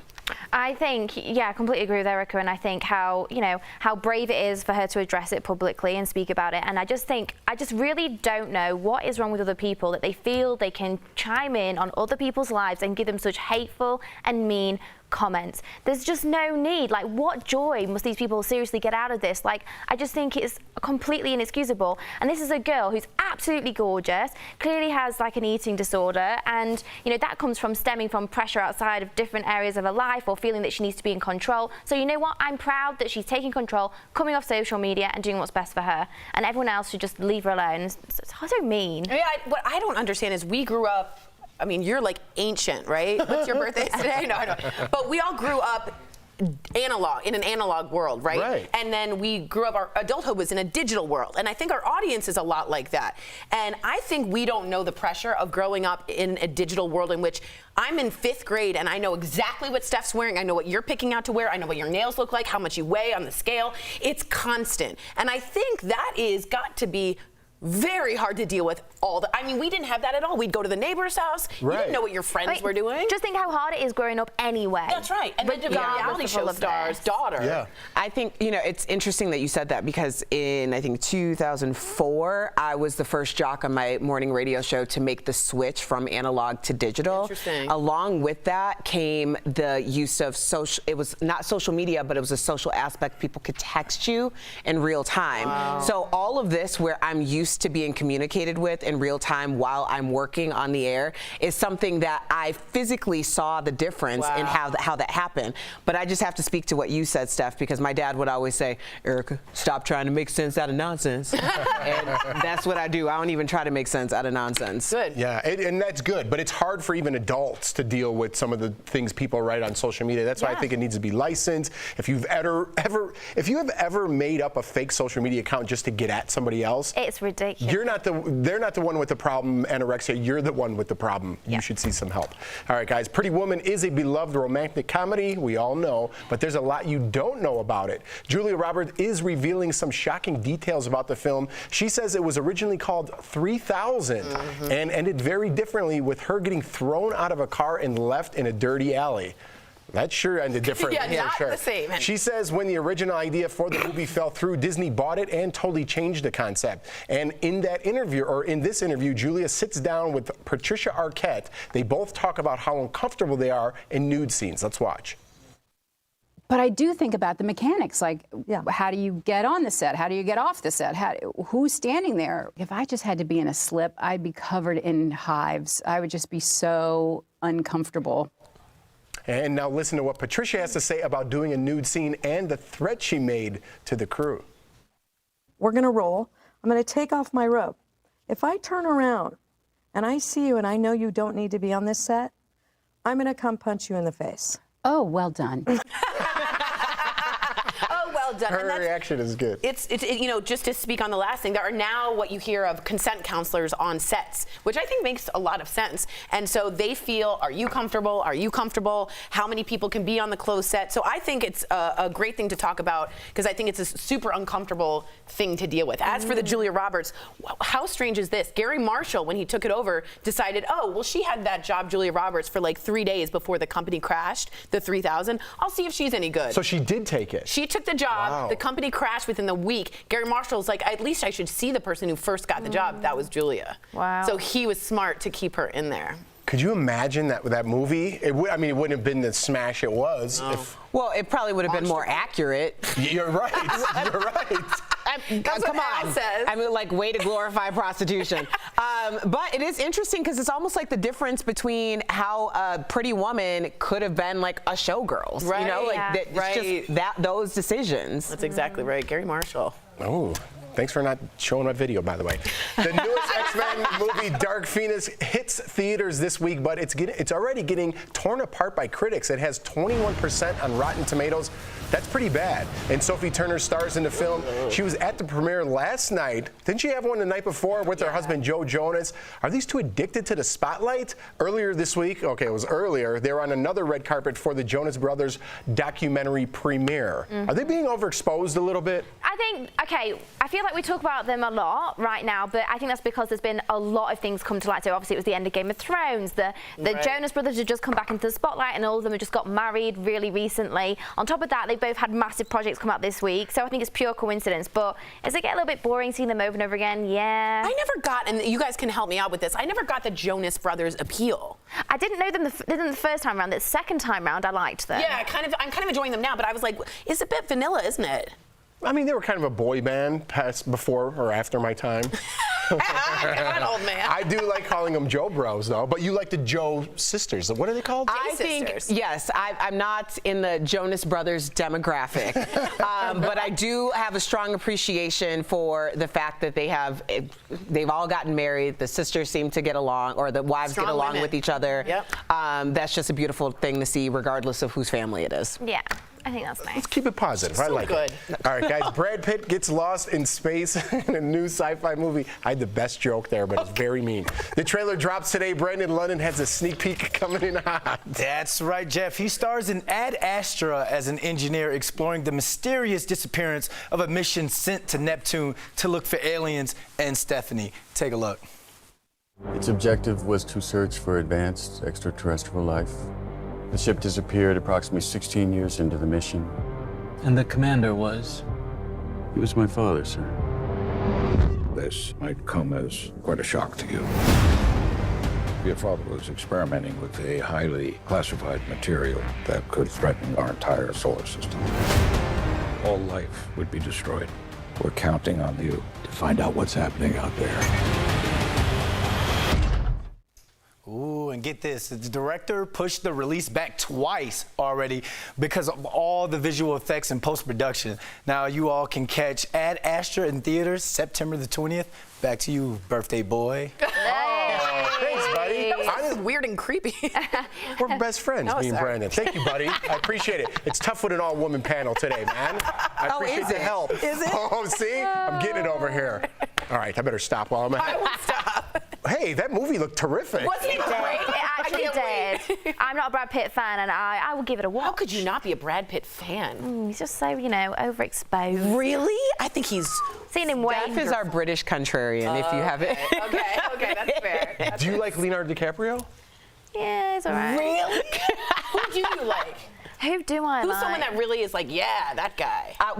They're going to be over 70. Erica knows me well. Someone old, grey. Sean Connery? Hopefully. Oh, I'll take that. Okay. Sean Connery? Oh, I'll take that. I knew they were going to be over 70. Wow. I've got a bit of a type. Arash wants to know if you like Anthony Hopkins. No, he's too creepy. Creep me out. Yeah, he eats people. Nah.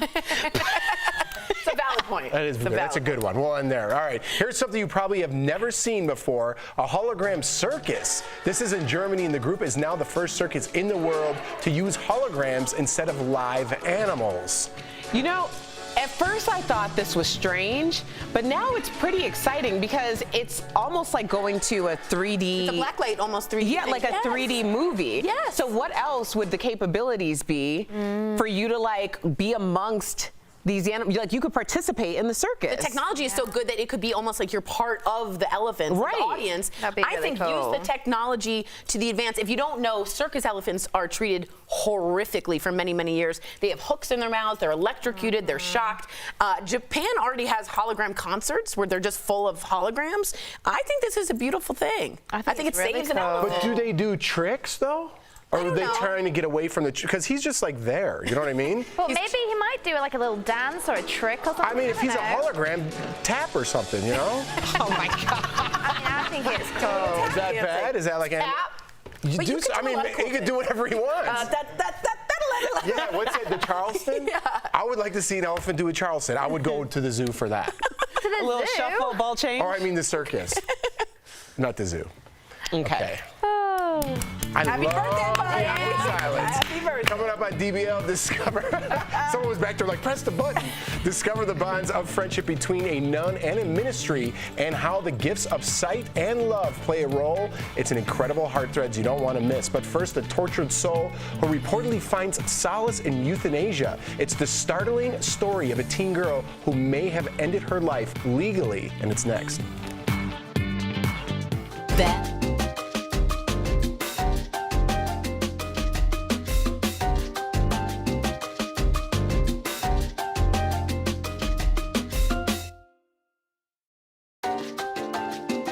So no, Al is on a little vacay, or he's taking a little trip with his kids, and this is in honor of Al.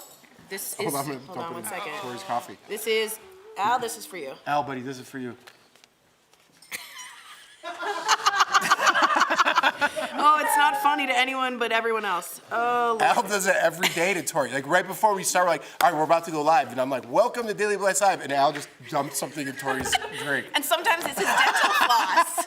And Yeah, sometimes he he picks puts, his teeth. he picks his teeth and puts it in. And then sometimes the other day he's like, hey, Tori, do you have your shoes? And he doesn't care about me that much to need that I need his shoes. I'm like, why? And I go walk over. Yeah. One shoe is on the topiary thing up there. One's over there. So he's the big brother I never wanted. But we miss you, Okay. Al. We hope you're well. And this Okay. is for you, buddy. This is for you. I think Al just is a constant, like, 16-year-old boy. And I never had a big brother, so he just is like, let's play the part. And we're desk mates, so he likes to pick on me. So I actually need a prank back on Al. So if you guys have any ideas. You should clean up his whole desk. Yeah, that's a real prank. You know, he asked me to do that He'd be already. thrown for he a was loop. like, you know, it'd be cool if you cleaned up my space. Have him I'm come like, in, have his "No." desk be clean, and his computer on. He's never turned it on. I don't think he has a keyboard. In fact, let's go find out. Come on. Well, we're gonna shout.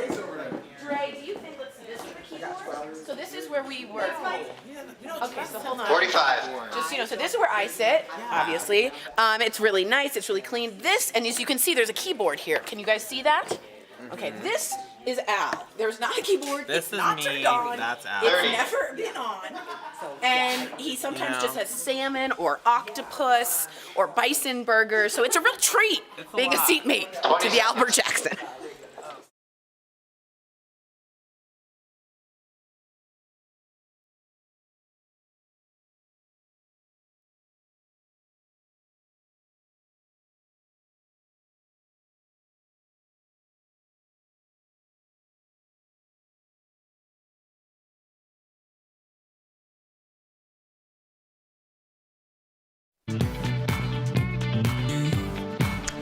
Welcome back to DBL. A 17-year-old Dutch girl reportedly used euthanasia to end her life because she had PTSD from being sexually abused as a child. This is Noah. She was raped at 11 and again at 14. Since then, she's been dealing with depression and anorexia. Her family says she died at home, but it wasn't euthanasia, and it's still unclear how she died. Assisted suicide is legal in the Netherlands. Even children as young as 12 may request end-of-life service, but it requires a parent's consent. A very narrow window allows for a doctor to give someone end-of-life drugs. And I believe right now we are getting in, before we started this, it was not euthanasia that ended her life. They're still looking into the death, but Conclusively, it conclusive that it was not. Okay. Was not. Well, in Netherlands, though, it's a possibility that you could at 17. And I really strongly believe in the right to die with dignity. And I believe in Oregon and Washington State. And if you have a terminally ill, horribly painful illness and you want to take control over your death and do it in a way surrounded by family, I am all for that. I think at 17, your brain isn't formed enough. It just isn't. I've been 17. I know girls and boys at 17 that have been drastic, and I'm sure she feels these things. But I think until you're about 22, your brain isn't fully formed. So I have a really hard time with being able at 17 to make that decision. Well, even when your brain is fully formed, it's still very difficult to process trauma, especially if you aren't given the resources or you aren't given the resources that speak to you. Right. What's most concerning, and unfortunately this young lady is no longer with us, I don't think it matters how she died. I think what matters is the idea that this was someone who was the victim of sexual assault twice. And for a lot of people at home or sitting out there, you might know someone, or maybe you are someone who has been the victim of sexual assault more than once. It's not uncommon for that to happen. What's really important, though, is that people understand that your life did not end the day that your trauma happened. And as someone who has experienced trauma myself, I understand what it's like to wake up in the morning and wish that that day never happened. I understand what it's like to pray to go back those years or go back those days or go back those hours and do things differently. I understand the idea that you wake up and you think that if that day hadn't happened, then your entire life would be better. But the truth is, whatever happened to you, it wasn't your fault, but what you do from this point forward is absolutely in your control. And by taking that power back from that day and moving forward into doing something better and more positive for yourself, it can be very therapeutic. And I just want people to think, if you're thinking about hurting yourself, harming yourself, you have to really think about what that day meant to you and the type of person that you've become as a result of that, and really hold that dear and hold that proud, because you're a survivor, and surviving takes a daily struggle, but it happens and you'll be okay. Thank you so much for sharing that, Erica. For real. I mean, that's brave of you to say, and I'm sure you're helping someone out there, guys. And if you do want to call someone to get some help, we do have a screen up here right now for a free hotline, and dial any of these numbers, text any of these numbers. Take a picture of this screen right now so you have it in your phone if you are feeling that way. Yeah, and I think talking to somebody is the best step. Is that correct? Yes, yes. And also to know that you're just not alone. You're not alone, because especially at that age, you start to believe that you are cursed, that this happened to you because something bad is, that you're bad or whatever it is, but you're not alone, and there's help out there for you, so please seek help. Thank you for sharing, Erica. We'll be right back. Hey DBL Nation, that was a really heavy segment. Remember, if you need help, make sure you get it. But I'm going to switch gears a little bit here. I wanted to talk to you guys about the Daily Blastcast. Now, what is the Daily Blastcast, you may be asking yourself? Well, I love Daily Blast Live. Alex loves Daily Blast Live. Peter likes Daily Blast Live. Can't see Peter, he's over there. Oh, there he is. He likes Daily Blast Live, and I can't get enough of it. So now we have a podcast where you can listen to Daily Blast Live every day while you're doing chores, running errands, going to the gym, walking your dog, whatever it is that you may be doing that, you know, you might be listening to music. We'll just don't. Listen to the podcast instead. We cover, you know, it's a great little, there's a word I'm thinking of, but I can't remember it. Anyways, it's available on Spotify, iTunes, Stitcher, TuneIn, and Google Play, I think. And we do one daily. Like I said, if you miss the show, Nice little companion piece. That was what I was looking for. That was it. So it's a nice little companion piece to the show. So Daily Blastcast, available on iTunes, Spotify, Stitcher, TuneIn, and Google Play. Thanks, guys. Let me know what you think in the comments, too. I'm really curious. Bye, guys.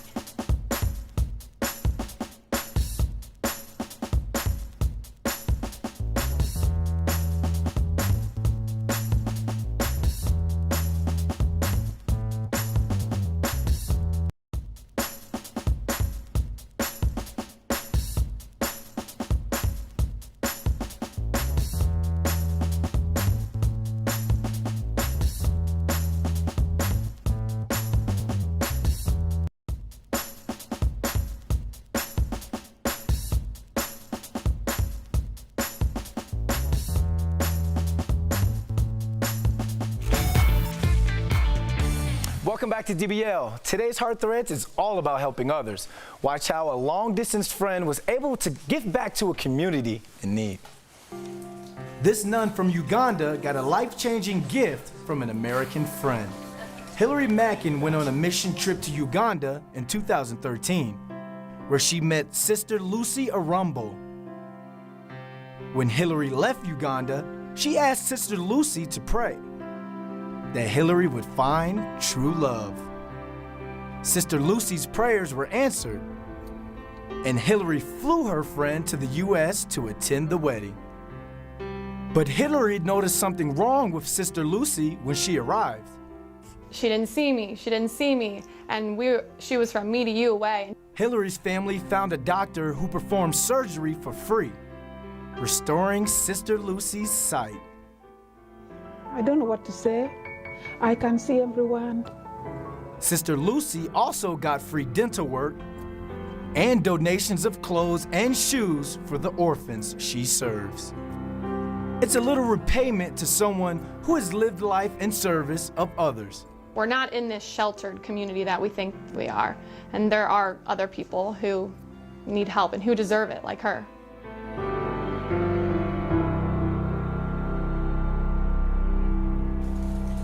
God bless you, Sister Lucy. And we're going to be back with a very special surprise. So DBL Nation, don't go away. Promotional consideration is brought to you by Good.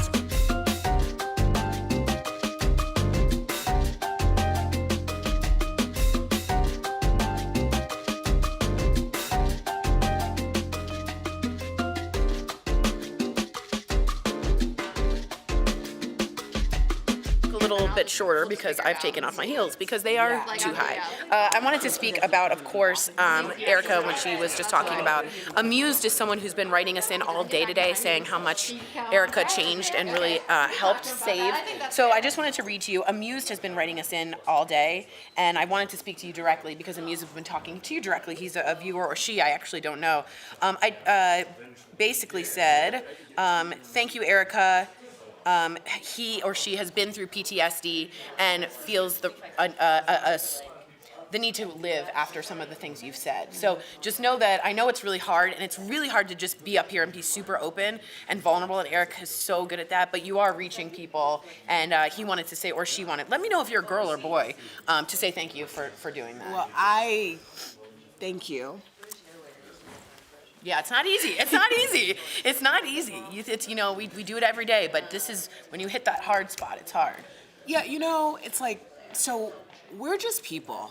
Like, we live in normal houses and, like, do normal things, and, like, then we come to work, and this is our job, Like, I know that it seems like it's more, but this is, like, our lives, And every morning when I get up, in order to stay focused for the show, I meditate and I ask that I can be used as an instrument for others, because I do understand that this is a tremendous platform, and it is an honor, and it's something that can't be taken lightly. So if I have something that I can share and be a testimony teacher to someone else, and that's always something that I want to do.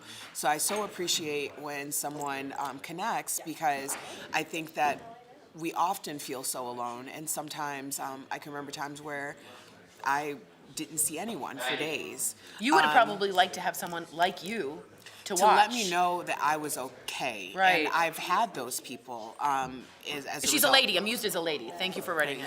So thank you. Thank you for communicating, and thank you for connecting, and thank you for finding it in your heart and your soul to want to live, because you are needed and you're so important, and your story can be liberating to someone else. So always remember that. And it probably is right now. Remember, we're reaching a lot of people that don't ever write in. So Amuse, thank you for also being a testimony teacher, as Erica has always put it.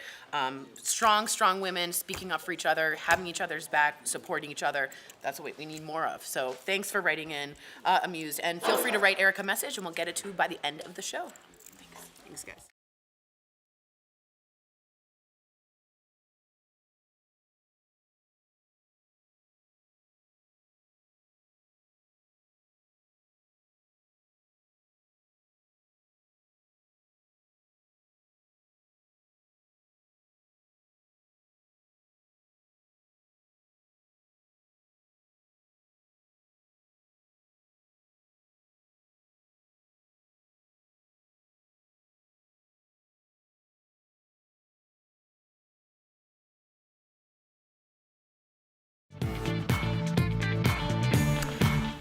As you know, it's Big Jeff's birthday. He's 95 years old, so of course we had to surprise him. Check out what we did earlier for the dinosaur.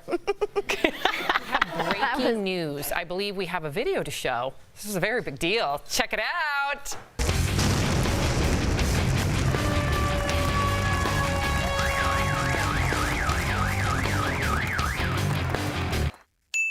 Take a look at this. This is Knockers. He's enormous. The guy got a phone call. Now people are mad. We're in Arvada, Colorado. Did I say that? We'll see you guys tomorrow. Have a great weekend. No, Monday. That's you're sleeping. Big Jeff gets tired. Segment stuck. Oh, there you are. Ooh, I feel like Bieber at a concert. Hey. It's you. How many times do I need to say, are they crazy? You said it like 10 more times. Are they crazy? Well, the crazy is if we hear your crazy opinion. Look at Al. Wow. Wow, that's not the only surprise. My boys. Hey. That was sweet. Hi, buddy. Oh, man. 1 minute. Hi. Hey, Daddy. Hi, buddy.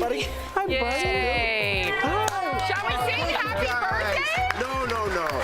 Thank you guys so much. Hi, love. Hi, honey. Oh, I really appreciate that. I get like emotional. That was nice. Oh, that was very nice.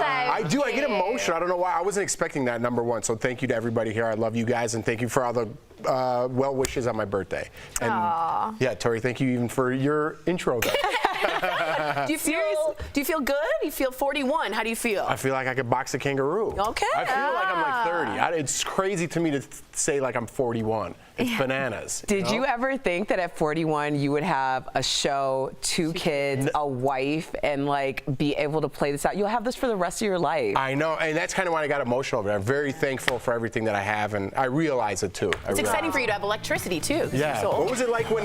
Were you there when the Pilgrims met the Indians? I sure was. Cool. Sure was. See you guys tomorrow.